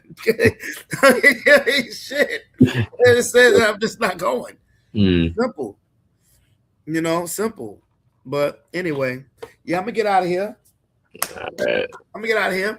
I'll be back on Friday. You can join me Friday if you want, bro. Oh yeah, I'm gonna be and trust me, for a Tuesday episode, this is running long because I don't have to work tomorrow. Regular Tuesday episodes would have been done at least an hour ago. But on Fridays, you've watched Friday's episode. This is the amount of time of a Friday episode. Where I'm just talking shit and having fun. Yeah, Friday I'm definitely tuning in because I got Saturday off this week. So I know you ain't gonna tune in until after you watch Power. And if you tune in, don't tell me shit because I may I don't know though. I may not do Friday's episode until after Power. Yeah, I can wait. No. I'm gonna do Friday's episode. I'm gonna start that at 9:15 so we can talk about Power. All right. Yeah, we can talk about Power. But yeah, that works. Yeah, there's no Thursday night football game to talk about on Friday this week. Yeah. So yeah, we could talk about Power. Then I can make my predictions for the games on Saturday and Sunday. But oh hell yeah, Yeah, Mhm. because boy, Power was on fire right now. Yeah, it's on fire. It's on Yes, fire. it It's so good too. I'm gonna miss it. I'm gonna miss it. Man, I watch them shits all over again. Let me ask you something. Were you in the Snowfall? Mm-hmm. That's right. Yeah, we did talk about snow. Mhm. We did talk about how Franklin Saint went out. How he went out like a bitch. Hey, but that they said that's how it was all meant to be. It's like technically in these real life stories, like you don't really go out on top. So, But no, but see, a lot of people was expecting him to go out, guns blazing, mhm. and he went out just being a bum. Yeah. But yeah, that's right, because we were mourning Uncle Jerome. Yeah, yeah, man. Man, that shit hurt my heart when Jerome went out, bro. I forgot about Jerome. Man. He's like, "Come on, Rome." And Jerome's like, "Nah, nigga." Bow, bow, bow, bow. He said, But nah, that's all you saw on Facebook. R.I.P. Uncle Jerome and shit. Oh yeah, that shit hurt. yeah. But I heard Franklin say, "Oh, not Franklin." Damson Idris, he took that role way too serious at the final because apparently, like that whole like a month prior to like them shooting like that final scene, he just wasn't showering. He was just like literally being a bum for an entire month before that scene. So he was just smelling on set, like completely. And I was like, I may have went out of character. I'd be like, "Come on, Damson. I mean, come on, Franklin. Your funk ass." I was like, hey, I appreciate the commitment, but it's like, you staying. Like, Oh shit! See, this is why. See, and God has plans for people. Because I'm not gonna lie, like there's a talent that I discovered of mine, a few years ago. Because I'm not just I sing and I DJ, but I act too. That mentally, I can take myself anywhere, but I don't have to do what he did. I can mentally take myself and play the part anywhere. I'm telling you a little secret that I've never told anybody before. I do that a lot when I'm by myself here. It's a talent. I can take myself there. I can play that part. I can play that role, whatever it is I'm supposed to be. So, Damson Idris, you need to get on your Brandon Bravon Towns level. How you doing, Bama Blue 18? Bama Blue 18. Yeah. How you doing? A lot of actors and actresses, they do the same thing. Like, especially if they got to play like a psychotic role. They put themselves in like a box or like a dark room for like a week. I'm not hurting nobody though, See, but why I say it's an ability, because I have an ability where I can snap right out of it. Like if I know, okay, I'm going on set, I need to take myself here. Let me see. Can you say hi, Dax? Oh, yeah. Okay, no problem. Hi, Dax. How you doing? It's your boy Brandon Bravon Towns from Sports Plus Life. How you doing? I hope you guys have a safe, wonderful new year. Got nothing but love for you. But see, the thing is, like, can you do accents? Yeah, absolutely. Okay. Because see, that's the real test. Because like you take all these British actors, they just be listening to like America rap, and it's just like this is how I'm gonna learn to speak English. Yeah. Damson Idris was probably won't listen to nothing but NWA. He said that. That's exactly what he was listening to. He was listening to that. California in the 80s, so yeah, it makes sense. Yeah, he said he was listening to Kendrick as well. That's how he was getting into the role. But he said like basically anyone from like LA, that's who he was listening to. I can believe it. I can believe it 100%. 100%. But see, yeah, like I said, that's a gift that I have. Okay. And I've never, I'll be honest with you, I've never told anybody this ever. Not even Kia. Not my kids, nobody. This is the first time ever, because it's something. It's something I do by myself because I think it's cool. It's fun. It is fun for me to do that. Like I can put myself in a position and have a whole storyline play out, and I'm just here doing it, and it's fun. You know, but like I said, God got a plan because He don't want me in Hollywood. I don't even want to be there now. No. No Diddy. Yeah. No. I mean, but you can do like your own little short story. I can, but I'm still banned from monetizing off of YouTube too, which is amazing because my numbers consistently go up. I get about, and for somebody who's not sponsored, it's hard when you're not sponsored. It's hard to get into the algorithm. Yeah. So for somebody who's not sponsored, hard to get in the algorithm. I'm pulling about 25, 30,000 views a week. So I'm pulling about over 100,000 views a month. That's with no algorithm, no sponsorship. So I'm doing something right. Yeah. But anyway, yeah, let me get out of here. I'm going to fix me a can of soup. I need some soup and crackers because I don't feel like cooking nothing for real. It's damn 11 o'clock. I need some soup and crackers. So, yeah, my boy, we'll link up Friday. Yeah. Who knows? I may pop up at the daycare tomorrow. Who knows? Huh? I may pop up at the daycare tomorrow. Who knows? I may not. That's all I'm saying. I don't know either. I'm not showing up there. I'm not showing up. Like I said, when I wake up, I gotta see how I feel. And that depends on what time I go to sleep. Like I said, I gotta get my on Saturday, I'm gonna try to get my sleep pattern back to normal. But I hit you up, but I do be safe out there for the New Year's, my boy. Yeah, I will. All right, homie. I hit you up soon. All right, see you, bro. All right. Okay.